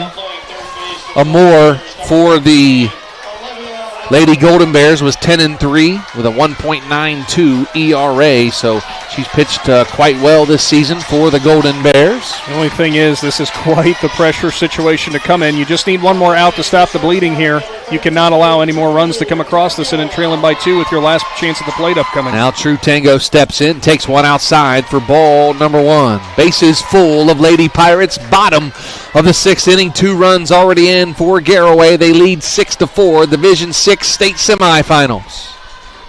Swung on, foul back to the screen for strike number 1. 1 ball and 1 strike. Something I noticed looking out there to left field. Left fielders mostly in the center of left field, but there seems to be a lot of room down that left field line if Tango can turn on one. Yeah, the left center field gap is where the left fielder is standing. Line drive in left field. That's going to be 1 run, maybe 2 runs. Another run going to come in to play at the plate. She's safe. 2-run double by True Tango. The Pirates lead 8-4. Well, normally we give Big Z kiboshes. Apparently we were future seers there, because that's exactly where Tango went, was to the left side. And all of a sudden a 4-run lead, and your bat that has been the most dangerous is coming to the plate today. So Kylie LaCroix steps in now, had the 3-run bomb back in the first inning to get the scoring going for the Lady Pirates. Outside pitch to LaCroix, ball number 1. True Tango delivers big in the clutch, a 2-run double. Pads the lead for the Lady Pirates, 8-4 now, bottom of the 6th inning. Outside corner, I should say, strike number 1. And that's sometimes why it's so hard if you're Amore coming in relief. These batters have already been kind of juiced up through their first few plate appearances. You're still kind of cold. You're going to offer one down the middle or in the zone. Line drive to left field, and it's going to drop in front of the left fielder. That's going to get 2 more runs in. Big hit there by Kylie LaCroix. 2-run double. Pirates up 10-4. Kylie LaCroix has now driven in 6 runs today, and she's just a freshman. 10-4 ball game. And, boy, if you're a Moore in Gibsonburg, you were just thinking, what do we have to do to get out of this inning as the Pirates bat around? Nadia Pope led off the inning and scored. She's back up here with 2 outs in the bottom of the 6th. Outside and in off the turf for ball number 1. We saw it back in the Dover game earlier on today, and now here. Softball in the postseason is such a war of attrition sometimes. And Pirates obviously are winning that war of attrition right now. Yes, they are. All through the lineup. The batters are coming to the plate here in the 6th inning. Going to be outside for ball number 2. And you feel out there in left field for Hull because Sun is setting behind us, and it looked like she had a beat on it. It was losing steam quickly, but she might have lost it. Good call there, Nick, as you can see the Sun just into the outfield. It's going to be on the outside corner for strike number 1 for 6 big runs here in the bottom of the 6th inning for the Lady Pirates as their bats come alive. Now the 2-0 pitch swung on and missed on the changeup from Amore. 2 balls and 2 strikes to Nadia Pope. Outside for ball number 3.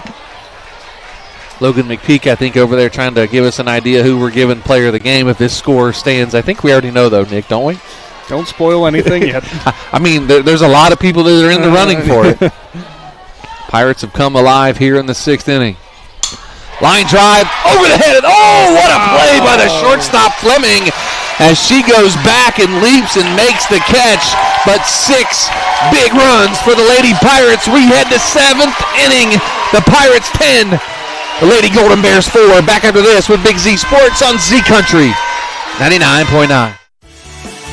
The certified public accountants at Niedenthal & Company believe in the value of relationships. Niedenthal & Company has been in business for over 50 years in your community, helping individuals and businesses grow. Niedenthal & Company can help manage and prepare your payroll, plan your estate, and prepare your business and personal income taxes. Stop in to the Niedenthal facility on North Worcester Avenue in Dover and become a valued client today. Hi, I'm Crystal, General Manager at Loudon Motors Ford. I invite you to stop in and feel the difference of shopping for your next vehicle with our friendly, non-commissioned sales staff, or the personal touch that you will receive from one of the last family-owned and operated dealerships for nearly 100 years. So my question for you is, when will you experience the crystal clear and Loudon Clear Advantage right here in sunny Minerva, Ohio? Back to the Big Z Sports, top of the 7th inning, high school softball coverage. The Garaway Lady Pirates head to the top of the 7th inning, leading 10-4. 3 outs away for playing for a state title. Well, and again, we go back to that massive inning. We've seen it for so many of our area teams during the postseason, both for the teams that are still in the running, of course, and the teams that have bowed out. When you advance, it always seems to come down to an inning or two where your offense just puts everything together and your pitching remains solid throughout. So we'll see. The offense did their part. Now let's see what Audrey Miller can do on the bump. First pitch into Olivia Wofford is ball number 1. You saw our Wayne Dorr replay there of the Pirates in the last inning. 6 big runs in the bottom of the 6th to take a 10-4 lead. Line drive to right field as LaCroix goes over. Cannot come up with it, but well into foul territory for strike number 1. If she would have made a diving grab on that, I swear, I don't know what else the freshman could possibly do in this game. She has played one heck of a game, has Kylie LaCroix. 6 RBIs, played a great right field.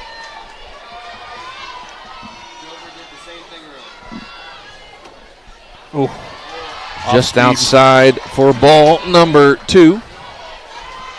That off speed has been there a couple times for Miller in this game. Hasn't been overly consistent, but still good to keep the hitters' timing off. Ground ball up the middle. That's going to be a base hit for Wofford. And you saw there Yoder was playing tendency at second base. She was shaded farther over towards the first base line, left a huge gap between second base and where she was playing. Just a good piece of hitting by Wofford to go that direction. So Wofford Leadoff single here in the top of the 7th inning. Going to bring in number 12, Emily Henderson. Reached on an error, ground out, line out for her. Has 2 runs, 2 RBIs on the day as well for Henderson. First pitch going to be a changeup as Connor fires down to first. And Wofford gets back. Nice throw there by Connor. That's one of those scenarios. I mean, you've got the 6-run cushion. You could take some chances, try to get that out. Yeah, for sure.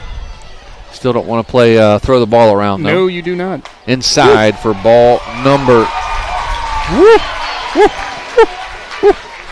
I wonder if the umpire has reservations coming up at like maybe 8 o'clock. So I'm going to give credit to Miller on that because I just think that's how much tail that pitch had. I think it cut in the way that cut in. It looked so much farther inside than it actually was because when it hit the front of the zone, it was in there.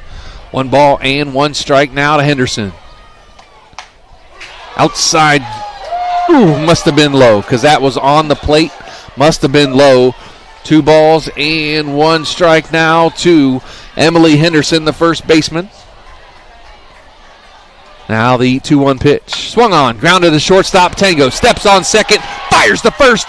That's a double play, 6-3. And the Pirates are 1 out away for playing from a state title. You can't draw it up any better than that if you're Tango, and if you are Miller, that is exactly the pitch you were looking for, exactly the scenario, 6-4-3.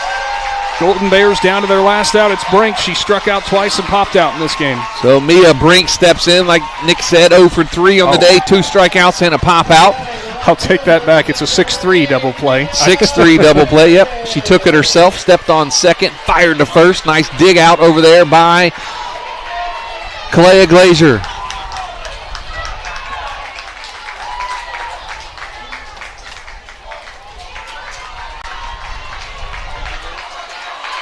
Foul ball for Brink. So no balls and 1 strike. This is the farthest the Lady Pirates have ever been in softball state semifinals, and they're 1 out away for playing for a state championship on Sunday. That's going to be a pop-up over towards Adam Saweski, who's over there, and just gives it the Olay effort. We're going to get on him like, come on, Adam, make that catch. He had nobody around him, could have put up both hands, made the catch. First step is back, my man. Yeah, come on, Adam, get over there. He's over there using his phone. So Adam, of course, here helping out, been here all day. No balls and 2 strikes to Mia Brink. Now the 0-2 pitch from Miller. Changeup high. She left that one go a little bit late. Came out of her hand a little awkwardly. Kind of smiles and shakes her head and turns around and walks away. It's a pitch that's all about release point. When you're amped up like this, it's not a surprise to see it happen sometimes. Now the 1-2 pitch. In off the dirt. Nice job by Connor to block it. Runs the count even now at 2 balls and 2 strikes. Mackenzie Muntz on deck for the Lady Golden Bears if they can get to her. Pirates lead 10-4. Top of the 7th. 2 outs. 1 out away. 1 strike away from playing for a state title. Now the 2-2 pitch. Swung on and fouled off again. Count remains even at 2 balls and 2 strikes. Also, if you're Miller on the mound, don't run into the situation where you start getting frustrated here. You might be up by 6, but she's fouling a few away. She's not going to go down lightly, so keep battling strong. Keep throwing your pitches. A 6-run outburst in the bottom of the 6th gives the Pirates a 10-4 lead. Now the 2-2 pitch. Changeup fouled off. Just back to the screen as the Pirate fans are ready to cheer. But she fouled it off, did Mia Brink. Still a 2-2 count. I think Audrey Miller was smiling from ear to ear when she saw everybody jump up on the foul tip. 2-2 pitch. Swung on and grounded. No, just foul in the batter's box. It looks like it hit the... Hit Brink in the batter's box, so it's going to be a foul ball. Count remains at 2 balls and 2 strikes, 2 outs. You know what? Something's never happened. Nobody's ever gotten a hit on 2-2-2. I remember you saying that. Yeah, we'll see what happens here. We'll find out. As Audrey Miller delivers the 2-2 pitch. Strike 3 called. The Pirates are playing for a state championship on Sunday morning with a 10-4 win over Gibsonburg here at Akron Firestone Stadium. The Garaway Pirates will play Sunday for the state championship. Garaway moving on to take on Tri-Village, and I got to say, Audrey Miller recovered well from that early goings, those early hiccups. An incredible game from top to bottom. Runs knocked in from all parts of the order, but the biggest one, Kylie LaCroix, the freshman, 6 RBIs, cannot be overstated either. Garaway showing exactly why. When it comes to this point of the season, it doesn't matter who's the one who's shouldering the load. It can be everybody, and that's how you win. That's how the Garaway Lady Pirates got it done today. The whole lineup did it. The pitching did it. Defense was a little shaky at the beginning, but they really rebounded and played well the rest of the game. And we're going to head to our Dumont Sporting Goods postgame show after this. You're listening to Big Z Sports with the Pirates headed to play for a state championship. Back after this on Z Country 99.9. Dumont Sporting Goods in Dover and Canton has just what you're looking for, so your athlete has the best gear for the sports they play. Dumont's has a large apparel selection and can handle your customized screen printing as well as embroidery for your team or business. For sporting goods and for all your apparel needs, Dumont Sporting Goods in Dover and Canton has everything you want to play and look your best.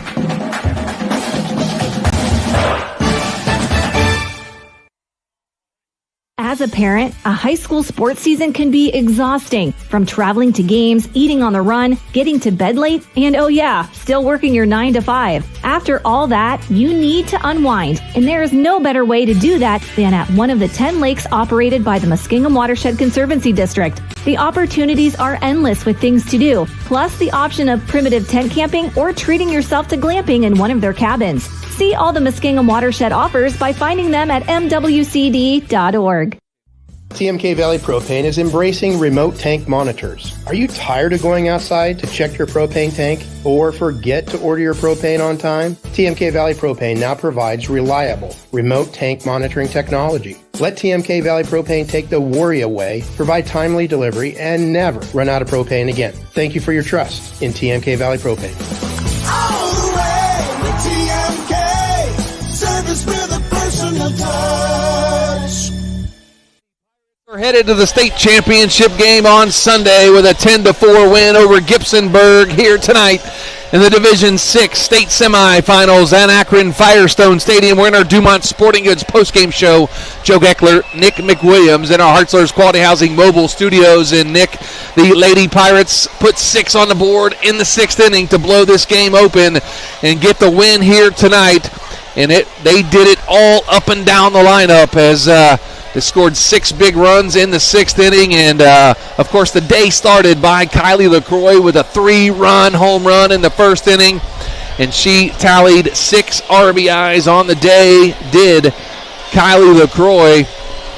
But what a win, what a way to advance for the Lady Pirates. Yeah, I mean, we mentioned LaCroix with the 6 RBIs and getting things started, tying the ball game up. You know, you were down 3-0 heading into the bottom of the 1st. It would have been easy to start feeling sorry for yourself. It would have been easy to go, oh, man, and start panicking, be too tight, and not be able to play the kind of softball you know how to play. They did not, thanks to LaCroix with the 3-run homer. But we're talking about Krista Miller with an RBI. We're talking about Audrey Miller, a great performance on the mound, obviously getting the win, going the full 7 innings. She also had 2 big sacrifices that moved runners over into the right positions. LaCroix with those 6 RBIs. Had another RBI from Jaylene Jimenez that actually was the leading run, and Garaway never looked back from there.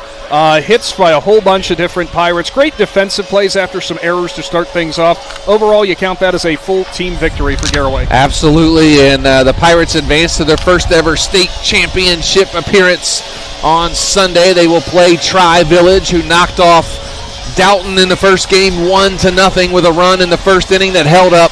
And now it'll be Tri-Village from Dark County taking on the Garaway Pirates from Tuscarawas County on Sunday at 11 o'clock. Our airtime will be at 10:30 with Big Z Sports. The game will be heard on 99.9 WTUZ. And, of course, we'll have the delayed live stream on our YouTube channel on Sunday. Really quick, I just want to say the fact that coming up this weekend, out of our coverage area, there are 2 teams vying for a state title, one out of Division 3, one out of Division 6. That is truly incredible, and I say good luck to both you, Dover and Garaway. Absolutely. Dover Tornadoes, Garaway Pirates playing for state titles, one tomorrow, one on Sunday. It's time to announce our McInturf Realty Player of the Game, and Nick, I'll let you do the honors because I think we decided it long ago. We decided it long ago, and truth be told, in the 1st inning, we thought, hey, there's a front runner. The freshman in Kylie LaCroix 6 RBIs, a 3-run home run, a massive 2 RBI double for her late in the game that helped seal it away. Some great defense out in right field as well. Played way above her experience level as a freshman. This was an outstanding performance for her, and rightfully so, our player of the game. So Kylie LaCroix going to be our McInturf Realty player of the game as the Pirates get the 10-4 win, and they advance to the Division VI state title game on Sunday. Big thanks to everybody involved today. Adam Saweski here for support, technical support, all kinds of things as our sports director. Of course, Mary Alice back in the 99.9 WTUZ studios, pushing all the right buttons and making us sound good. Our main man, Logan McPeek, here with Claxon Communications, making us look good, sound good on the stream. You can go back and watch it. It'll be live here in just a matter of a few minutes. And big thanks to everybody involved, all the staff and hospitality here at Akron Firestone Stadium. Of course, the OHSAA and their crew as well, providing stats and doing all kinds of helpful things for us throughout our game. But big win again, Nick, and your final thoughts on the Pirates playing for a championship. We said from the very beginning you got to have solid starting pitching, and Audrey Miller gives you that. But on top of that, you got to have an offense that takes advantage of some of the opportunities that are placed before them, and they certainly did. Heck, most of the runs might have come in one inning, but that doesn't really matter. All that matters at the end is you got more runs than the other team. And for Garaway, looking forward to their next contest. They're going to have to bring a similar energy. They're going to have to bring a similar approach, which is don't give up no matter what happens, even if you start off on the wrong foot. Just keep swinging, just keep fighting. Well, what the Carolina Panthers say, just keep pounding, and that's exactly what the Pirates are going to have to do. It's not going to be a simple task at all when it comes to Tri-Village, but if the Pirates can put it all together like that, I like their odds. I would agree. Again, big thanks to everybody involved here today. Mary back in the studio, Logan McPeek here right next to us on our video stream, and everybody, Adam Saweski and my man Nick McWilliams. I'm Joe Geckler saying so long, everybody.